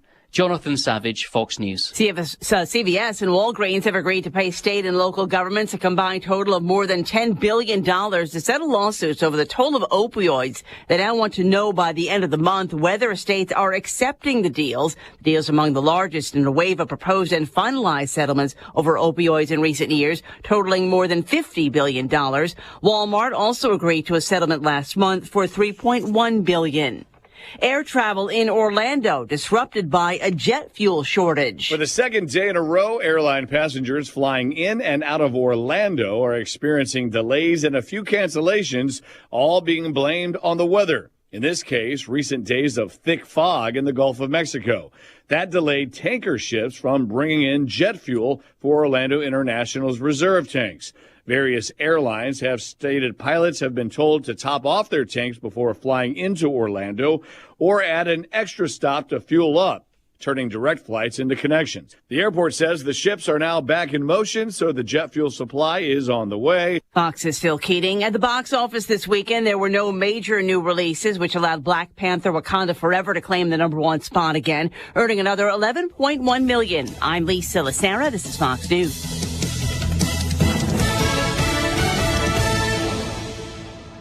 We are so proud of Pat and her son, Dawn, and the new store manager here at Jet's Pizza, Casey Stabler. The day has finally come when we hand out the free slices of Jet's Pizza here at the corner of Neal and Green in celebration of the grand reopening, a significant remodel that has brought the Champaign County Chamber of Commerce here to do a ribbon cutting. Come on by for the free slices of pizza. Everybody loves Jets. That's kind of the catchphrase. I always have prizes in my pocket. So I'm Diane Ducey from Stevie J Broadcasting. Not to mention the free slices of Jet's Pizza that's going on from 4 to 5 here at 512 South Neal Street in Champaign. Quite a staff here. In fact, if you want to join the team, boy, the perks are awesome and the money's great this holiday season. All you need to do is visit jetspizza.com and click on careers for that. But right now we're focusing on the grand reopening Jet's Pizza. Come on by 512 South Neal Street in Champaign. Hello again, everyone. Let's check weather for Eastern Illinois, Champaign-Urbana vicinity. When last we met, talked about a pretty active and moisture-laden weather pattern this week with primarily rain for our neck of the woods and points east and south and a big multi-foot snowstorm and blizzard for areas of the northern and central plains. Yeah, it'll come into fruition with severe weather prospects down to the south and off to the southeast of us. We do see signs of transitioning into a little more typical early winter look and feel around here. Yeah, a touch of snow and some cold in the forecast over the weekend, more so for next week and beyond. Clouds today and tonight, up to 43 today, 27 tonight, and becoming cloudy tomorrow with rain breaking out for the afternoon up to 44. Wind and rain tomorrow night with a low down to 42. Partly sunny, windy, some rain Wednesday morning, a couple of showers for the afternoon, highs up to 52. Back to cooler weather and a couple of rain snow showers Thursday at 42. A couple of snow showers and flurries for Friday and Sunday and Monday as well. Over the weekend and early next week, daytime temperatures struggling to get past 30. Overnight readings will fall back into the teens early next week. For CVJ Broadcasting, I'm meteorologist Greg Solgay. Ignition sequence start. 5, 4, 3, 2, 1. Liftoff. Check. I literally just create madness. Well, they're up. I'm going to go off here. They don't have a great quarterback. I got to take a break. I'm getting in trouble. To win the Big Ten, you first got to win the West. Bad Bunny. Have you heard his name in a while? No. Has it bothered you? No. Defensively, they got to come in with some confidence. Is that even analytics? I'm in a parking garage, kind of lost. Terrence Shannon, Matthew Meyer, R.J. Melendez, Coleman Hawkins. These trophy presentations aren't over! I didn't come here to go 5 and 7. I'm so proud of Illinois football right now. I'm so tired of Joel Embiid. We're not taking Patrick Corbin. I want to bet the Bears. Oh. You are Reba McEntire's niece. Roshan Russell. Coach Bielma. You no longer yeah, salute to yourself. What? We got all kinds of things for you here. There's a lot of glass. Oh. Guys, we have breaking news. Uh-oh. It's The Drive. Smack dogs. Thunderstruck!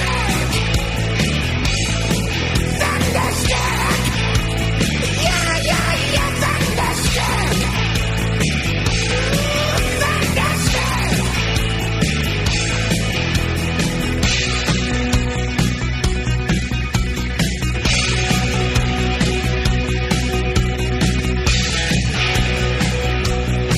All right. That's a sign of respect, Pipes. I guess. They hate us because they ain't us. Boom! You do have the Bears hat on, and you didn't lose. We didn't lose. Now I can wear it with some pride. Right. Because Justin Fields is where I would have hoped he is, and we got a lot of draft capital and whatnot. I thought by now I was worried that, number one, he'd probably have a season-ending injury because of our offensive line, and also that they would have, which kind of goes hand in hand, would have ruined him by now. Right. Well, and I agree, but and early on, I mean, I even said in the exhibition, I'm like, I'm worried about him. I just don't know. But, man, as he's at another level, I think there's still things that for sure obviously he'll need to work on, but the talent is there. And certainly that is something that that the Bears fans should be excited about. Now, are you a Patriots fan tonight? I'm never a Patriots fan. Okay. Well, I liked Tom Brady when he was on the Patriots. So, but actually, you should be a Cardinals fan because you don't want the Cardinals to keep losing and somehow slip in front of your Bears. That would be really difficult. That would be. I think you and I are going to. We have 2 wins. Cardinals are 4-8. So, what are you, 3-9? I think right now Arizona's got like the 5th pick and you've got like the 3rd or the 4th. Is that right? I thought after the Packers lost, we moved up to number 2. Oh, maybe you're 2 then. Houston would be 1, right? Yes. Okay. They darn near got a win. Yeah, they did. In Dallas yesterday. The Bears are 3-10. Okay. So, yeah, I guess you guys need to win. We need to win. I mean, I'd be rooting for that and pulling for that for you anyway, but I don't know that you really want to win either. The Cardinals are 1-7 at home with a franchise friendly quarterback. confines. Yeah. Franchise quarterback of Kyler Murray, and obviously not all his fault. But this is an old team that acted old and got hurt, Arizona. And they just don't have a lot of talent. They have no depth. The GM sucks. Steve Keim, he has been there for 10 years. They've won 1 division title. It's time, right? It's time to move on from Steve Keim. Before we move back into Illinois basketball, I felt like this week, and it might have been because I got a chance to sit at home and watch a decent amount of NFL. I got back into the NFL. Like, now that the playoff picture's coming together, there were actually some exciting games. Like, I feel like I'm starting to go back into the NFL because we've talked for weeks how it's like, oh, the NFL. I was super geeked up and excited going into the year, and you kind of even poked fun at me. I was a little too excited going into the season. And then a month in, I was like, oh, the product wasn't that good, and the matchups with Kyle we go through every week, like, this stinks. It does. I'm kind of back in. I'm with you. Everything that could go wrong with the NFL went wrong for me, and here they are. Illinois football was good, so I'll take that every year. But because of that, then it kind of – I was more geeked up about that than I was the NFL. Now, you can have both, but my Arizona Cardinals going into the season, I'm like, they've got a really hard schedule. I think they're a year away. I think they're now more than a year away, but I thought there's too many bad contracts on this team, so I don't think they're going to be very good. And then they've been worse than I could even imagine. I mean, it started out with DeAndre Hopkins somehow being suspended because of performance enhancing when he's as skinny as – my son who's 15. I don't understand that. But anyway, and then Marquise Brown, all of a sudden, when Hopkins is due to come back, he gets hurt. James Conner gets hurt. Our starting center's hurt all year. It's just been a nonstop thing, right? Zach Ertz blows out a knee. He probably won't be ready for next year. So just everything that went wrong, and I'm like, ugh. And then my fantasy team is just god-awful, like as bad as I've ever had one since 1992. So when you mix all that in with me being excited about Illinois and then just everything else, I was just like, So your and then the Bears no. weren't very good either. And I've always told you, the Bears have always kind of been, I don't want to say a second favorite. They're not a favorite team of mine. Like if the Cardinals and Bears play, I immediately like go into Cardinal Cub mode. Like I hate you, right? Just because you're Chicago. I don't know why I don't hate Chicago, but yet I've always kind of thought or hoped that the Bears did well. I guess probably because I know so many Bears fans. But then they weren't winning either, and I'm just like, this is just not doing it for me. Sean Payton, baby. That's all you're living for on the Give me football Sean. side. But no, it was cool to watch like Herbert against Tua last night. Tua didn't play very well. No, he didn't. But like the way that Hurts and the Eagles are playing, the way the Niners are even after the injuries at quarterback, Brock Purdy just completely outdueled. Do you think down the line, the NFC, there's not a ton to get excited about, but maybe those two meet up I agree. deep in the playoffs. But the AFC's gotten pretty interesting. Like the Bills, I know you got a future bet on the Bills. I do. They are not the same team that they were. They're not. Back in the fall. Not to say they can't turn it up because they got just crazy talent on offense. Tony Romo thinks they're about ready to explode, according to him. They could. You never know. Now, I mentioned it within the last week or two. Who are the Rams late November, early December? Stafford was like throwing a bunch of picks, led the league in picks. And like, oh, yeah, that's not going that well. And then they turn it on. They obviously go on a huge run. Even the Bucs, right before they went on their Super Bowl run, they were getting just crushed by the Saints at home and hadn't fully clicked. So could the Bills get hot and have it play out to where they're the team of destiny as maybe I could see they that. thought we thought they would be? It's funny, Yeah. they just won their 10th game. And we're sitting there like, they haven't really looked. Well, even there was a weird. But I'm with you on that. They've had some weird. I don't know if you saw it on Twitter. It wasn't even a question. You know how Twitter can be. You can clip up a little video and not be fully in context. But the reporter said to Josh Allen, it wasn't a question. It was like, your offense does not look like one that can win the Super Bowl right now. Oh. And Josh Allen just goes, okay. Who the hell's the reporter I don't that know asked who the that? reporter was. I don't know if there was an exchange before that. He just said, your offense does not look like one that could win the Super Bowl right now. And Josh Allen's like, okay. Josh is probably looking at the guy going, who are you again? Okay, well, and who knows? I mean, look, we'll see. 10 wins for Buffalo. Is in your mind. I think, honestly, the Jets play Buffalo as well as any team. It's kind of like Illinois and Penn State. Like, Penn State has always – I know that Maryland is definitely the team that Illinois has the bugaboo against, but we've talked about that with, like, Indiana and Rutgers. Yes. Feels like Indiana can never beat Rutgers. They've lost like 7 in a row to That's Rutgers. unbelievable. So I feel like there's some teams that just match up or they do something right, and that Sauce Gardner, of course, is unbelievable. Their defense is pretty darn really good. But the Chiefs, I mean, if you had to put all the money you have on the line, and I asked you, Derek, who's your Final Four? So who are we going to see on championship weekend? It's got to be the Bills and Chiefs in the AFC, and it has to be the Eagles and Niners probably in the NFC, right? I know probably Cowboy fans won't like me for that. And it's not just – They probably will agree Right. with you after what they saw yesterday. Dak's not playing that well It's either. not reactive just to what the Cowboys did yesterday, but I just think the it Niners just never seems that then again that chalky though. Do you trust Brock Purdy in the playoffs? I understand that the kid, dude, he made a play yesterday where he like literally did like a circle to get away from a guy and then just threw one over against his body to the right side to a guy. Now, it was completed, so you have to give Purdy credit for that. But I felt like everything that could go right yesterday for the Niners and Brock Purdy it was going right. Yeah. Including this little whee, he just throws it up, and like 2 Tampa Bay defenders almost intercept the pass, but it goes right into the Niners. Now, they did lose Deebo Samuel. I don't know for how long, but he was carted off with knee. So I guess my question to that, as good as they are defensively, because hell, they didn't even play Bosa yesterday, I think, and they still did what they did against the Bucs. Do you trust Purdy because Garoppolo's not coming back, right? Trey Lance, I don't trust him anyway. Could maybe come back for the playoffs. Oh, that's right. They did say that. Hasn't been officially determined. I don't know that I would trust. We've only seen it for one game, right? But they got enough. They do have around him. Unless with they McCaffrey, lose Samuel. Well, it's weird that Kittle doesn't put up big numbers anymore. I know. If they lose Samuel, yeah, that'll be a big deal. I know it's diagnosed as a ankle sprain. Now, to what degree? Great defense, and they are fighting the Vikings for the 2 spot. Yeah. In the NFC right now. If they get the 2 seed, get to play at home, get to sit out for a week with a bye week. That's fair. I would probably trust them to be able to get through, but no matter how you shake it in terms of the home and away, that Niners-Vikings game, all the Vikings look like. Has there ever been a team you don't trust more than the Minnesota Vikings? Yeah, man.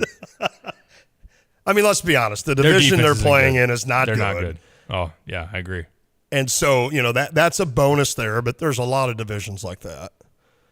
I don't know. The other thing I was going to do some research on today is how I was actually I might do it tomorrow. I may have something planned for you. It's about Kyle will be in, and it's about gambling and the NFL. Yeah, NFL's Kyle's wheelhouse. Kyle weighed in and said the Dolphins are officially fraudulent. Kyle, just relax. You've taken 2 losses in a row. He's supposed to be studying for a final. Okay. That's what he told me. He was studying for a final. It's okay. It doesn't sound like he's studying for a final. I feel like I'm a dad right now. We appreciate your commitment to the company. To the Co company. is short for company.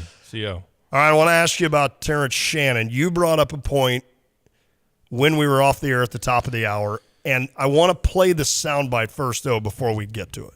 So here is the infamous fart noise that went out, of course, what do you call that? It went viral, It of did. course, on Twitter. Here it is. There's a lot of things that happen. No, that's Brett Bielema. Right? You don't realize how it's going to That's Brett Bielema. That is my fault. Here we go. Brett, you've talked a lot about TJ's leadership since he's gotten here. That's what I thought of that today. What has changed the last 2 games? Obviously, regulation, he's got 8 points. I don't know. Ask him. He brought it for 2 days in practice. I've told our staff he was going to be terrible today. For 2 days. You guys know I don't usually come in here like this after a loss. But I'm just telling you, our approach to this game right now is immature, and it lacks complete 100% lack of leadership. And if I got to go back to leading again, this team's in trouble. Look out. Somebody on this team's got to step up. Okay, so first of all, the fart noise is awesome. Secondly, you mentioned to me since the second half of the Maryland game, TJ has not looked the same as he was previous to that. Yeah, he looked like he was on the fast track to being an All-American. Mm-hmm. Now, he did explode in the overtime. He did. Against Texas. But that was the storyline most of the game, is that TJ Shannon hadn't scored. Then he scored in the second half, but he still wasn't taking over the game like we're used to seeing. And then yesterday he had, 4 points? Saturday, yeah, he had 4 points, season Saturday. low, and took a long time for him to even score in that game. I think he went the last 23 minutes without a point. Now, somebody tweeted out the other day, Terrence Shannon took a shot to the head in that Maryland game. Quit ripping on him for air balls. But I'll say this, the Maryland game, and this is where I want to kind of get to and have you dissect all of this. The Maryland game, he takes the hit from their big boy, right? Which was accidental. Yep. He was being pushed essentially by Dane, I believe, and kind of got – so after that, TJ Shannon airballed 2 threes in the Maryland game, right? Yes. Now, you could see how if you're sitting there bleeding from your head, you just took a shot to the head, you could understand how you'd be a little foggy up there. But it has continued. He shot 5 air balls in the last 3 games. He had 2 air balls against Texas and then 1 against Penn State as well. Now, it is hard for me to believe that this training staff has not put him through every concussion protocol. Right. And go overboard on the safety to make sure that a player is able to play on the court. So in my mind, I feel like everything has been done right, and Shannon is fine. He's just, for some reason, just not shooting as well as he can. But do you think there's something to that? He doesn't look right in comparison to who he was before that shot to the eye, where he got stitches. Right. And I can't sit here and say I know for sure like he has a concussion or anything like that. He just doesn't look like the same dude. Now, part of it, you mentioned off the air, our team's just trying to take him away. I mean, yeah, when you play that well, you put up those numbers, you're going to be the number one option as far as the defense of saying, first and foremost, we're going to do this. We're going to try to get Terrence Shannon as uncomfortable as possible. We're going to put our best defender on him. We're going to crash in the lane. Like, Texas did a great job, which Texas is one of the best defensive teams out there, have a lot of length and athleticism. They just swarmed the paint when Terrence tried to get downhill and drive. So part of that is he could be as fully healthy as possible and still have a hard time of scoring when that defense says, we're literally not going to let you get to the rim. So I think that bakes into it. But the air balls, to me, just say you're not right. There's something off there. I would agree. I wouldn't be fair, and I'm not saying this for sure, but I understand why some people would say, if you say the training staff for sure has checked him out and has done all the right things, there was the Curbelo situation last year where that didn't play out ideally, where he got put back in games after having concussion and then had a long extended absence, but also like concussions in terms of your symptoms and all that stuff is different for everybody. So what I'm saying is he doesn't look the same. And we didn't get a chance to ask him. I know that was something that the reporters, when we were kind of discussing throughout the game and afterwards, like, I hope we get a chance to ask Terrence, like, are you feeling all right? Like, how are you feeling after playing through this injury? Like, credit to him for toughing it out and getting back into the Maryland game with gauze on his face and wrapping that thing up. But he hasn't looked the same. And I know even in terms of, like, strategically, I'm not saying Illinois hasn't done a great job of like putting him in positions, but there is something to be said when he's not going that maybe you're trying to to run something to free him up, but if he, which has been the case since taking the shot to the head, he has not been able to shoot the three, and that kind of makes it easy for the defense to know what to take away. They're giving him some space from three, which obviously you couldn't do against when he was playing against UCLA when he hit 8 of them. Mm-hmm. He did make the one in overtime against Texas. I think he made one, right? He made the little floater or the pull up in the lane. Then he hit a three, and then he went in and got an and one. I think he scored 7 straight. Or no, that'd be more than 7. He had 8 points in the Texas overtime. Yeah, it'd be 8 straight, right? I don't know if they were all straight, but certainly, yeah. I mean, yeah. And listen, he's your guy. He's the guy that you're kind of looking at to kind of lead this team in scoring and be that guy, that can get the ball in his hands and make stuff happen. What did Luke, by the way, on Friday say about his recovery? He said he met with the doctor midweek last week, got good news as far as he was healing on time and everything was going good. Okay, good. He mentioned that he'll be able to ditch the boot here soon, so that's a good thing, and that he will have his follow-up appointment 5 weeks from his initial one, so about 4.5 weeks now, to then check and see if he can get fully cleared. So I think that on that timeline, you're talking early January. Okay. Now the question is, can he? I'm guessing once he removes the boot, and he didn't go into all the specifics of what he can and can't do, but I would imagine without the boot, he can start to do some things as far as conditioning off 2 feet, like running and all that type of deal. But it might still be a situation. You would imagine you're not going to go to the doctor and say, all right, you're fully cleared for activity. Now he's going to play in the very next game. Like, that might not be a situation that happens. He's going to have to then ratchet up with practice and everything. But the good news is that he's healing on track and everything, and that he can shed that boot here pretty soon. I want to look ahead. For this Illinois. I don't think there's I think it's the perfect time following that game of what Illinois has ahead, with some really winnable games. They've got a week to just do practice. It's finals week. Brad Underwood talked a little bit about that, but some of these sound bites were just too good not to use. So I want to go back and play a few of these right after the game. I know Brad was asked, basically, I believe Joey Wagner used it as a hockey substitution. In other words, 3 on, 3 off, just doing all of that. He asked Brad, was that in an effort to get something rolling? Who guarded? Who scored?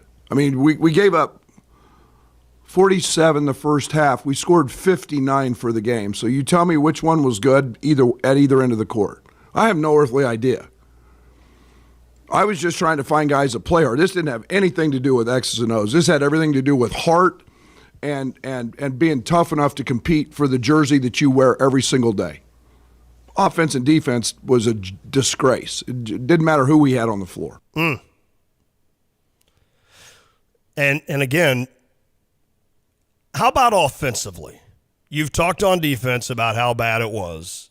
Were they just not able to run sets? Were they not able to make shots? Was everybody out of sync essentially at the same time? For the most part. Early on, Illinois was able to score. It was interesting, the first 4 minutes of that game before the first media timeout, Illinois and Penn State just went bucket for bucket. It was kind of like the Maryland game, although you kind of maybe expected it with Maryland, knowing that Maryland is very offensively capable of Scott, and we found out how good Jameer Young is, in case no one had figured that out. But with Penn State and Illinois, you kind of just get in your mind this kind of a gritty, physical, low-scoring game. Not again, Penn State can shoot threes, but no one was getting stops. That was ultimately what it was. Matthew Meyer got back into his heater. Looked like it was an extended version of what he was doing at Madison Square Garden. He scored 8 points in the first 3 minutes and 10 seconds. Hit 2 threes. It's this is going to be a continued thing now. After that, Illinois wasn't able to. Number one, Matt took some bad shots, took some hero ball shots. Couldn't get Terrence going. Coleman had 6 assists, made some good passes, but he's been very inconsistent as a scorer and almost too tentative at times, not being able to go and create his own shot, or he's so focused on facilitating that I think especially when Terrence is struggling, or you're going to have games where Matt isn't producing as far as scoring wise. Coleman's got to be a little bit more of a scoring threat. And his 3-point shot, he hit 5 threes in the opener against Eastern Illinois. Since then, he shot like 23% from 3, and both of his attempts from 3 clanged off the backboard against Penn State. So he didn't provide enough as far as scoring goes. It was a rough game for Jaden Epps. You just kind of go on down the line. I think big picture, offensively, it's a lot of, you space it out. There's a decent amount and probably too much of isolation. Yeah. And I think that as this team goes through, you're going to see more. You're not going to go all the way from freelance flow basketball to let's just run a set play every single time. Look to the bench and see what number Brad puts up. He doesn't want to do that, but I think you maybe will see more sets built in. And I mentioned Dane Danger. I thought Dane could have killed Penn State inside, but ultimately he wasn't good enough defensively to stay on the floor, and then he went 2 for 7 from the free throw line, shooting 45% at the free throw line so far this year. It's not getting it done. Has Illinois lost to a team yet that won't make the NCAA tournament? Penn State's going to be probably a bubble team. Not really a bad loss. I mean, on your home floor. Well, that's true. You're a double-digit favorite. Yeah, it's a bad loss. Is that as bad as the win against Texas was good? I think that was something that got posed to Jeremy and I after the game. Was like, would you flip it? Would it have been better for Illinois to flip and say you lose to Texas? I'd rather be 2-0 in the Big Ten and have lost to the Texas game. I think. I would take the result as it is, because think of it this way, especially if you take the results like to the T. Say you lost to Texas by 15, got blown out as you did against Penn State, and then you beat Penn State in overtime. Then I'm probably sitting there thinking we can't compete with the best in the country. Correct. Yeah, no, that's fair. So I would take the result as it is. That's fair. With the win over number 2 in the country, although a loss on your home floor by 15 to Penn State is ugly. It is ugly. It's not good. And that's me also kind of thinking big picture of them showing they can beat one of the best in the country over a Big Ten title. Not saying you still can't get one. Yeah. Not saying it's not still important. But that's kind of where I'm at on it. Although either way, either way it's not ideal. And either way, even on the side of valuing that win against Texas, like the massive swing of to beat number 2 versus to go home and lose by 15. Right. You're going to have to be more consistent if you want a sustained run in the NCAA tournament. It's weird. It is weird. That's kind of after we talked the Texas game. I was like, describe this team. It's hard. They're just, even within a game, wildly inconsistent. I bet there's been a team make the Final Four that lost by 15 at home in a conference game. Surely.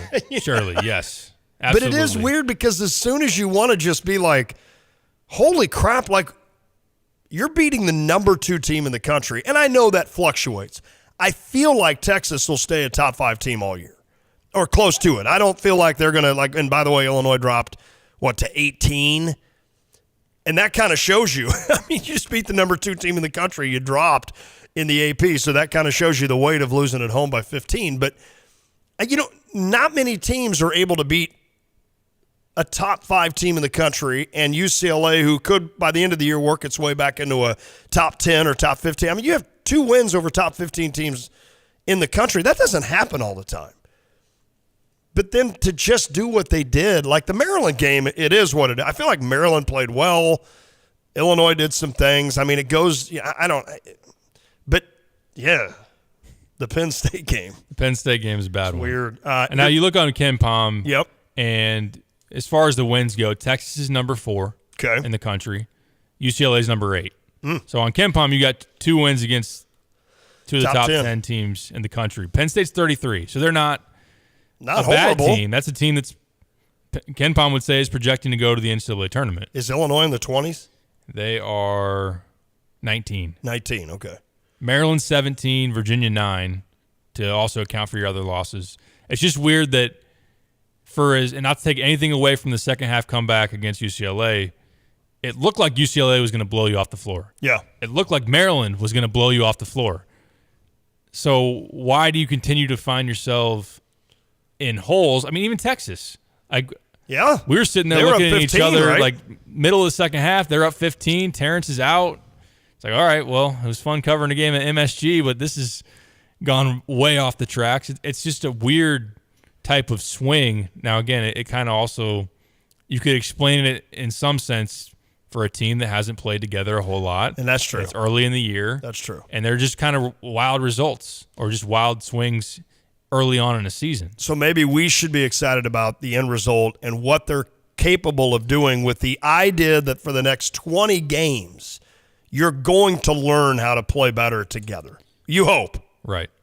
Yeah, I would say that even through the ebbs and flows of the first month or so of the season, where it could have been a lot more rocky or just in terms of the outcomes, like you could have not came back against UCLA or Texas, and all of a sudden you have one or two more losses.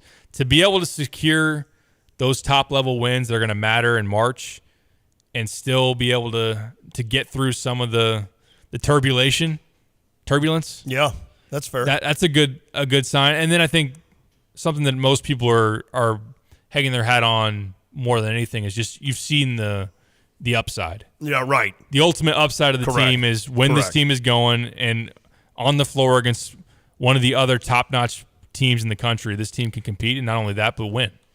I want to ask you when we come back what's next for Illinois, and I want to play a quick clip from Brad Underwood about this week and what they'll be doing this week, but also as we look at the schedule. But I want to play one more from Brad. He wasn't happy. It's not about having the media and everybody else kiss their butt when you play hard in front of in Madison Square Garden and beat a good team. We've proven we can beat really good teams. But to do it every single day, and we had one of our players say it in the locker room, man, we just lost to Penn State. That was our attitude for 2 days. That's why I've had this game circled. There's no easy ones in this league. Penn State deserves everything they get. They're really good. And when you let them shoot 27 wide open threes, and I think Pickett had 18 at half and 6 assists.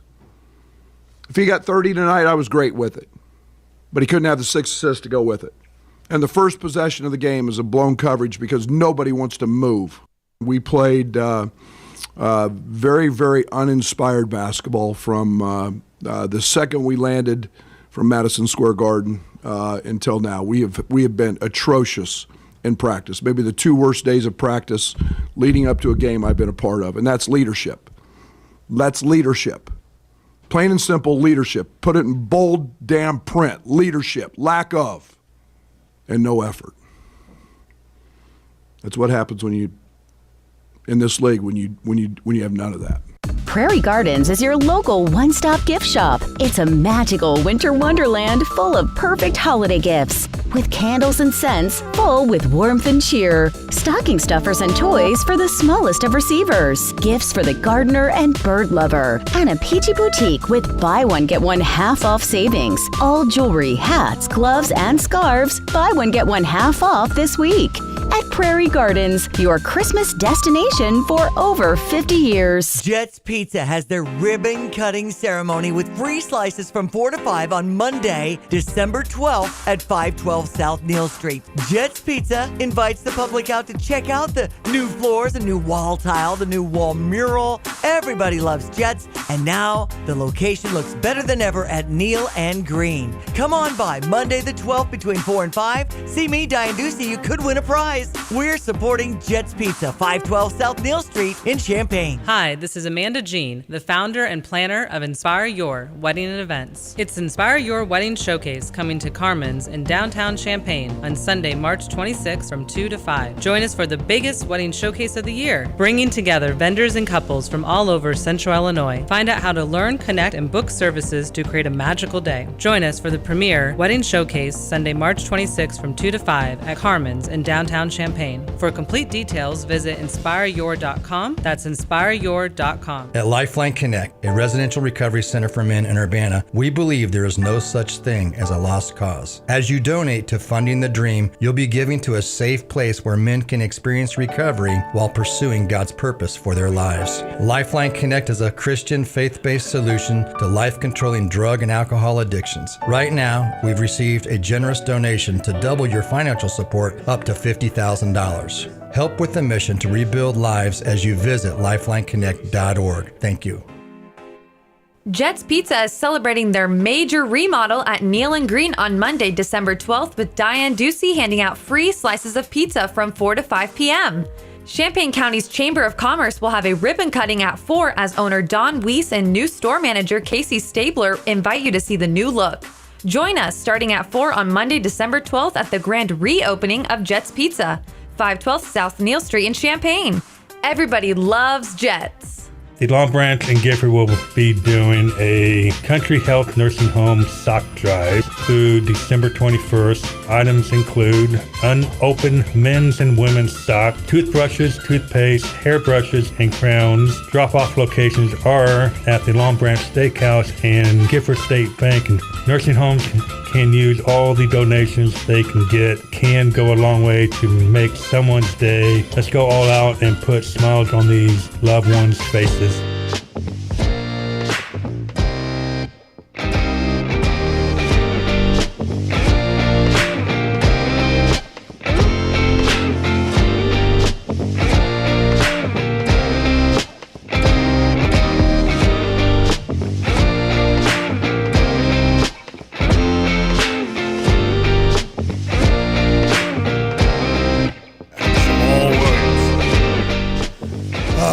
Fantasy team, Derek Piper.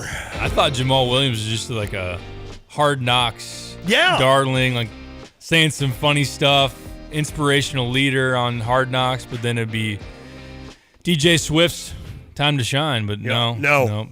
I think Jamal Williams, that's funny you bring that up because I was watching before our draft, not like a minute before the draft, but like a week before the draft, I was watching one of the Hard Knocks with Detroit.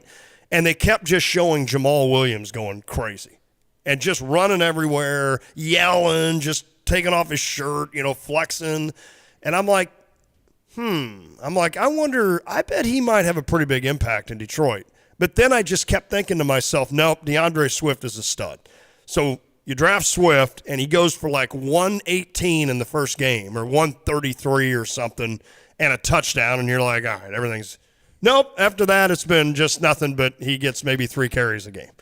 Yeah. On that note, that you asked me in the break, are the Lions good? Yeah. And I said they're fun. I know that for sure. Jared Goff. They're is a decent team. They are. I think the coach has done enough to keep his job. Yes. So, and Kirby Joseph is having an impact on that team. Seems like every week I'm seeing a Twitter.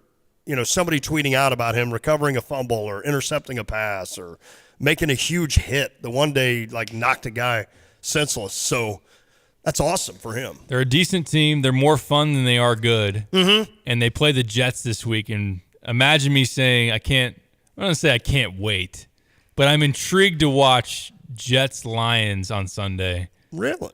Yes. I think something might be wrong with you. I'm sure. Yeah, I don't know about that.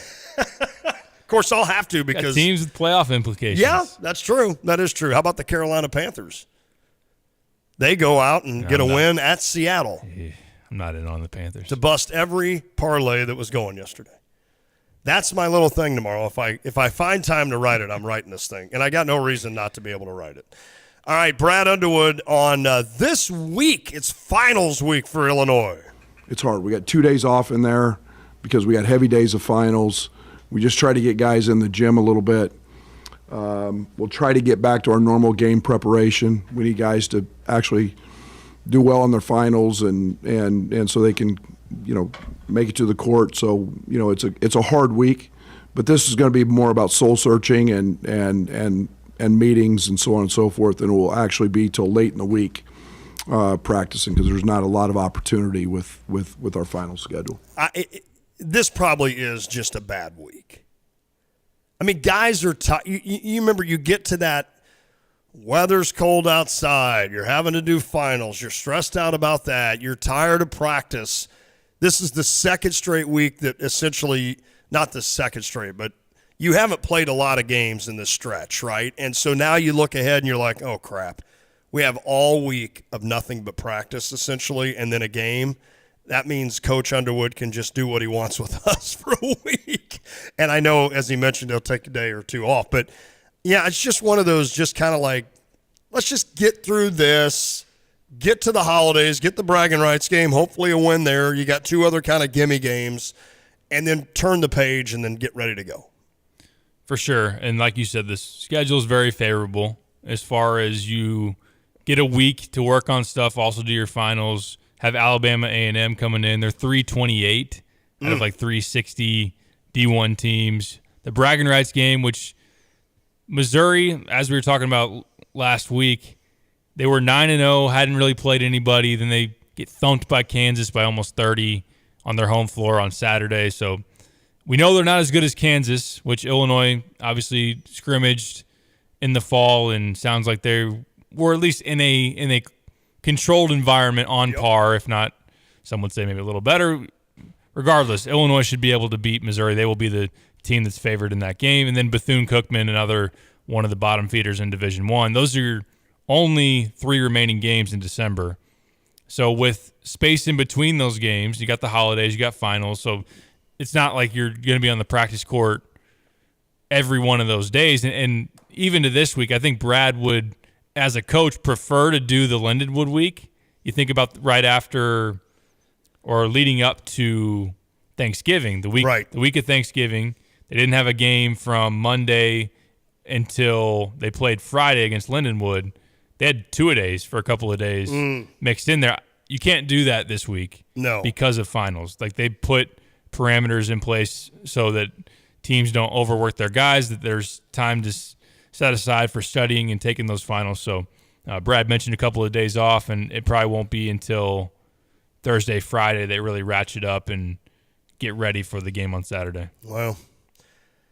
Yeah, I mean, it just almost feels like it's time just for a break in a weird way. Right. They've played so many. I want to get to one more, Brad. They've played so many good teams. I mean, you can't sit here and look at this team and say, well, they didn't go out and play guys. I mean, we've talked about with a basically new roster how they really loaded up on this schedule, and you have to give Illinois credit for that because for the most part, they've handled it well. And Brad mentioned that. There's a reason we played the schedule we've played. We've risen to the challenge almost every single night.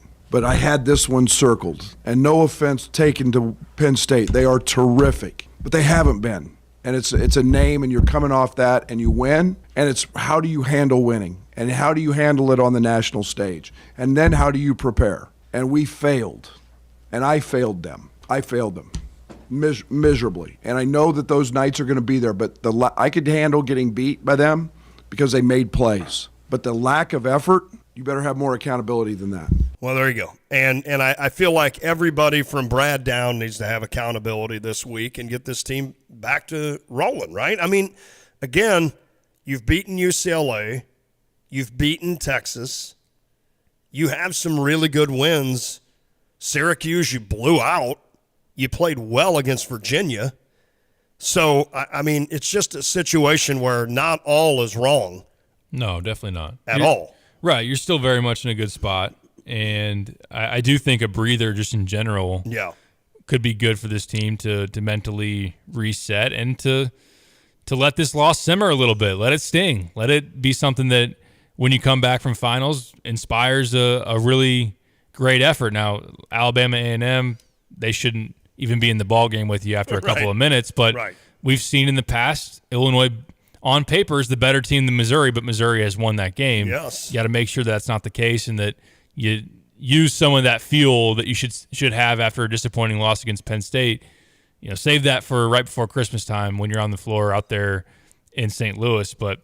And then you think about, I know that an 0-2 hole as far as the Big Ten goes, I don't know that there's a Big Ten team that's going to run away with this thing. Okay. And Purdue's number one in the country right now. Right. I don't put them – I still haven't bought in on them as far as being that caliber of a team. I think they're pretty darn good. I think Zach Edey's a problem. Yeah. Their freshman guards have played well, but are they going to go 17-3, 16-4 in the league? That would surprise me. It would too. Even though Mackey is the toughest place to play in the Big Ten and all of that.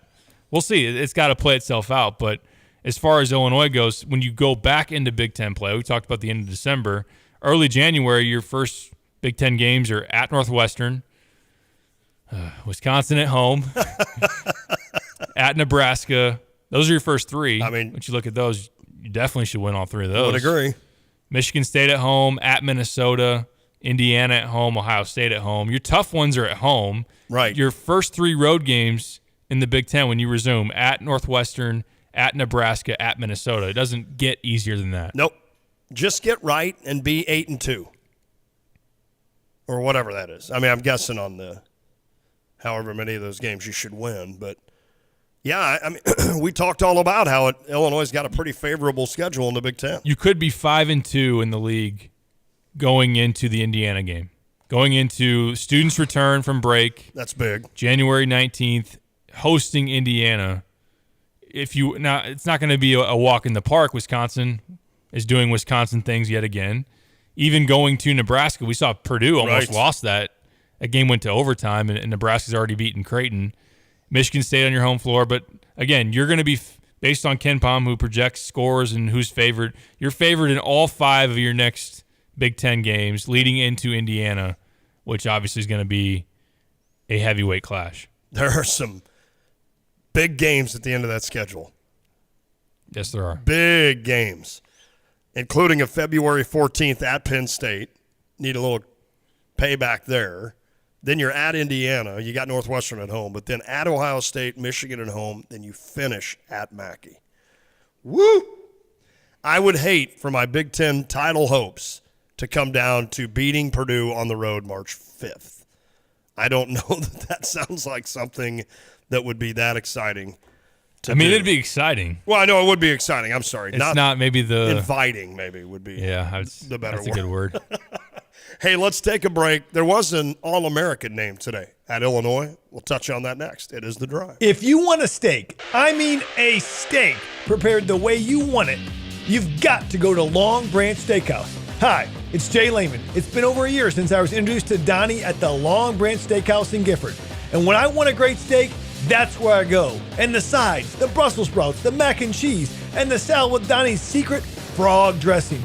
Long Branch Steakhouse in downtown Gifford. Open Wednesday through Saturday from 5 to 9 p.m. There's always room for the Long Branch Steakhouse. PDR Automotive in Urbana is a locally owned repair shop, and they've now serviced over 250,000 vehicles in their near 50-year history.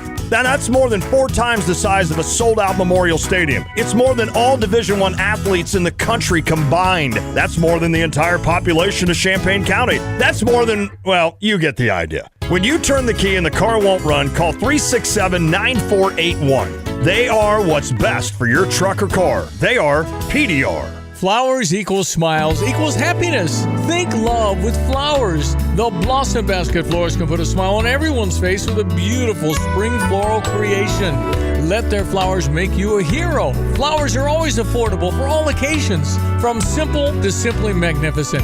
Visit them online at blossombasket.com or come into their store at 1002 North Cunningham Avenue in Urbana. The Blossom Basket florist, the florist you pick. Got chronic pain? Not having success with steroids, but trying to avoid surgery? Well, thankfully, there's a better way. And now it's available here from the medical professionals at QC Kinetics. I'm talking about the new therapies, advanced all-natural biologics, regenerative treatments that can restore and repair damaged joint tissue, providing lasting relief with no drugs, no surgery, and no downtime. QC Kinetics is the nation's leader in precision regenerative medicine, with over 100 clinics across America and literally thousands of satisfied patients. If you've got joint pain due to arthritis, knee pain, hip pain, shoulder pain, don't just think the old ways of dealing with pain are the only ways. You need to learn more about these new biologic therapy options that can change your life. Call QC Kinetics now. It's a free consultation with local medical professionals. 217-689-5882. 217-689-5882. That's 217-689-5882. too. Hi, I'm Sam Banks, Executive Director of the Don Moyer Boys and Girls Club. Giving to the club will help provide the people, facilities, and other resources needed to open doors to a brighter future for kids who need us most. As you think about your holiday giving plans, I hope you will choose to help open doors for the kids here at the Boys and Girls Club. Your help will give a kid a safe place to come after school for homework help, participate in activities that encourage positive character and values, spend time with a positive adult, or just have fun. Visit our website at dmbgc.org or call us at 355-KIDS. Old Sam Banks, great guy. All right, it's The Drive with Tay and Piper. Lante, Derek Piper wrapping things up. A lot of Illinois basketball chatter today. Talked a little NFL as well.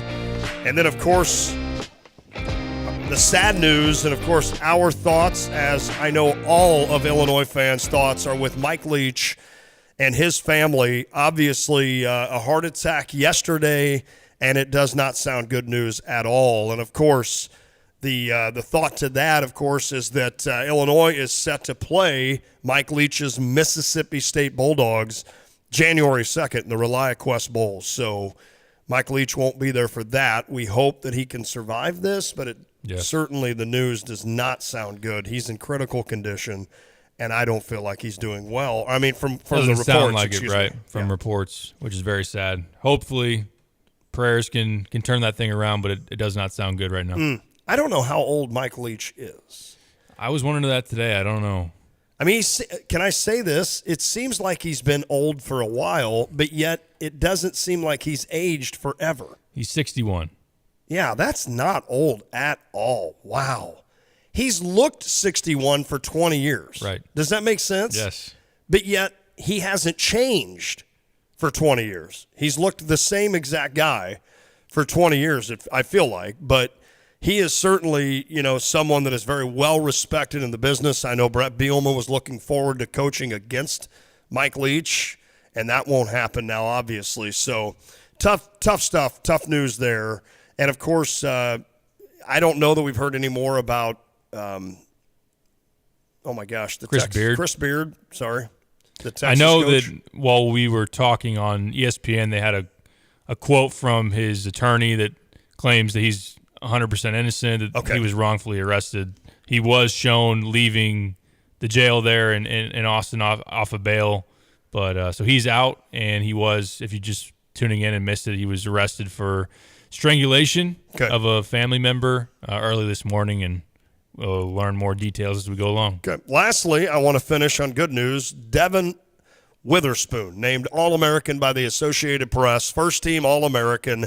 Chase Brown, Johnny Newton, both named second-team AP All-American, and Alex Palczewski named third-team AP All-American. But for Witherspoon, another first-team All-American honor, and he is now a consensus All-American because so many publications, etc., have named him first team.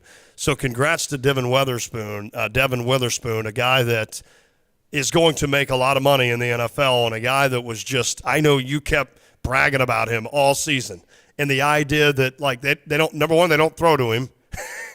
When they do, they don't catch it, and he didn't give up a TD in the entire season. That's incredible. That's incredible. And yeah, to get the accolade of first team All-American, that's a big deal. That's a really big deal. Not something we have been accustomed to seeing very often with this program, and we know some of the great defenders that have been through Illinois. I mean, yes, probably since Vontae Davis to be in that kind of a realm. He's not going to be picked probably as high as like a Simeon Rice, but first team All-American is a really big deal, and happy for him. We'll have to tell Jay that we may move on from him and just start having Devin come in. We'll see what he's going to have a pro career. We'll have to wait that thing out. Oh, that's right. Wait, he's going to choose that over us? No, we don't want to get rid of Jay. Whatever. Jay's Witherspoon. No, he is too good. By the way, he should be back with us next week. We're going to get more nitty-gritty and break down Mississippi State. All right, I know everybody's wanting to get home. It's Arizona Cardinal on Monday Night Football. See ya. Oh, boy. Hey, look, an interception. Since 1994, Matex Service Company has been the preferred heating, cooling, plumbing, sewer, and electrical provider in East Central Illinois. Now is the best time to ensure your home's heating and air system is ready to keep you comfortable year-round. So, your area's top-rated service team is giving you 1 month of heating and air maintenance for free when you join our ProTune monthly maintenance program. With a team of thoroughly trained, licensed, and background check technicians ready to serve you, Matex has the solutions you need to ensure your home is comfortable all year long. Matex, feel the difference. It's a totally Christmas winter wonderland at Prairie Gardens. Ornaments, decor, wreaths, garlands, and so much more all ready now, along with brand new savings. This week, save 50% off all Christmas bushes. Select large Christmas candle jars are $6.97. All furniture, save 10%. Plus, find your perfect artificial Christmas tree with the largest selection around and very best tree guarantee at Prairie Gardens, your Christmas destination for over 50 years. Want unbeatable prices on your next furniture purchase, but also seeking that local hometown feel? Look no further than Kelsey Furniture in Tuscola. Customers rave about their friendly, established staff, as well as their great selection, amazing prices, and second-to-none delivery service. They're a third-generation local business, and they've always got your best interests at heart. Find the look you love for less. Open 9 to 5 Monday through Saturday, but always available online at kelseyfurniture.com. That's kelseyfurniture.com. If you want a steak, I mean a steak, prepared the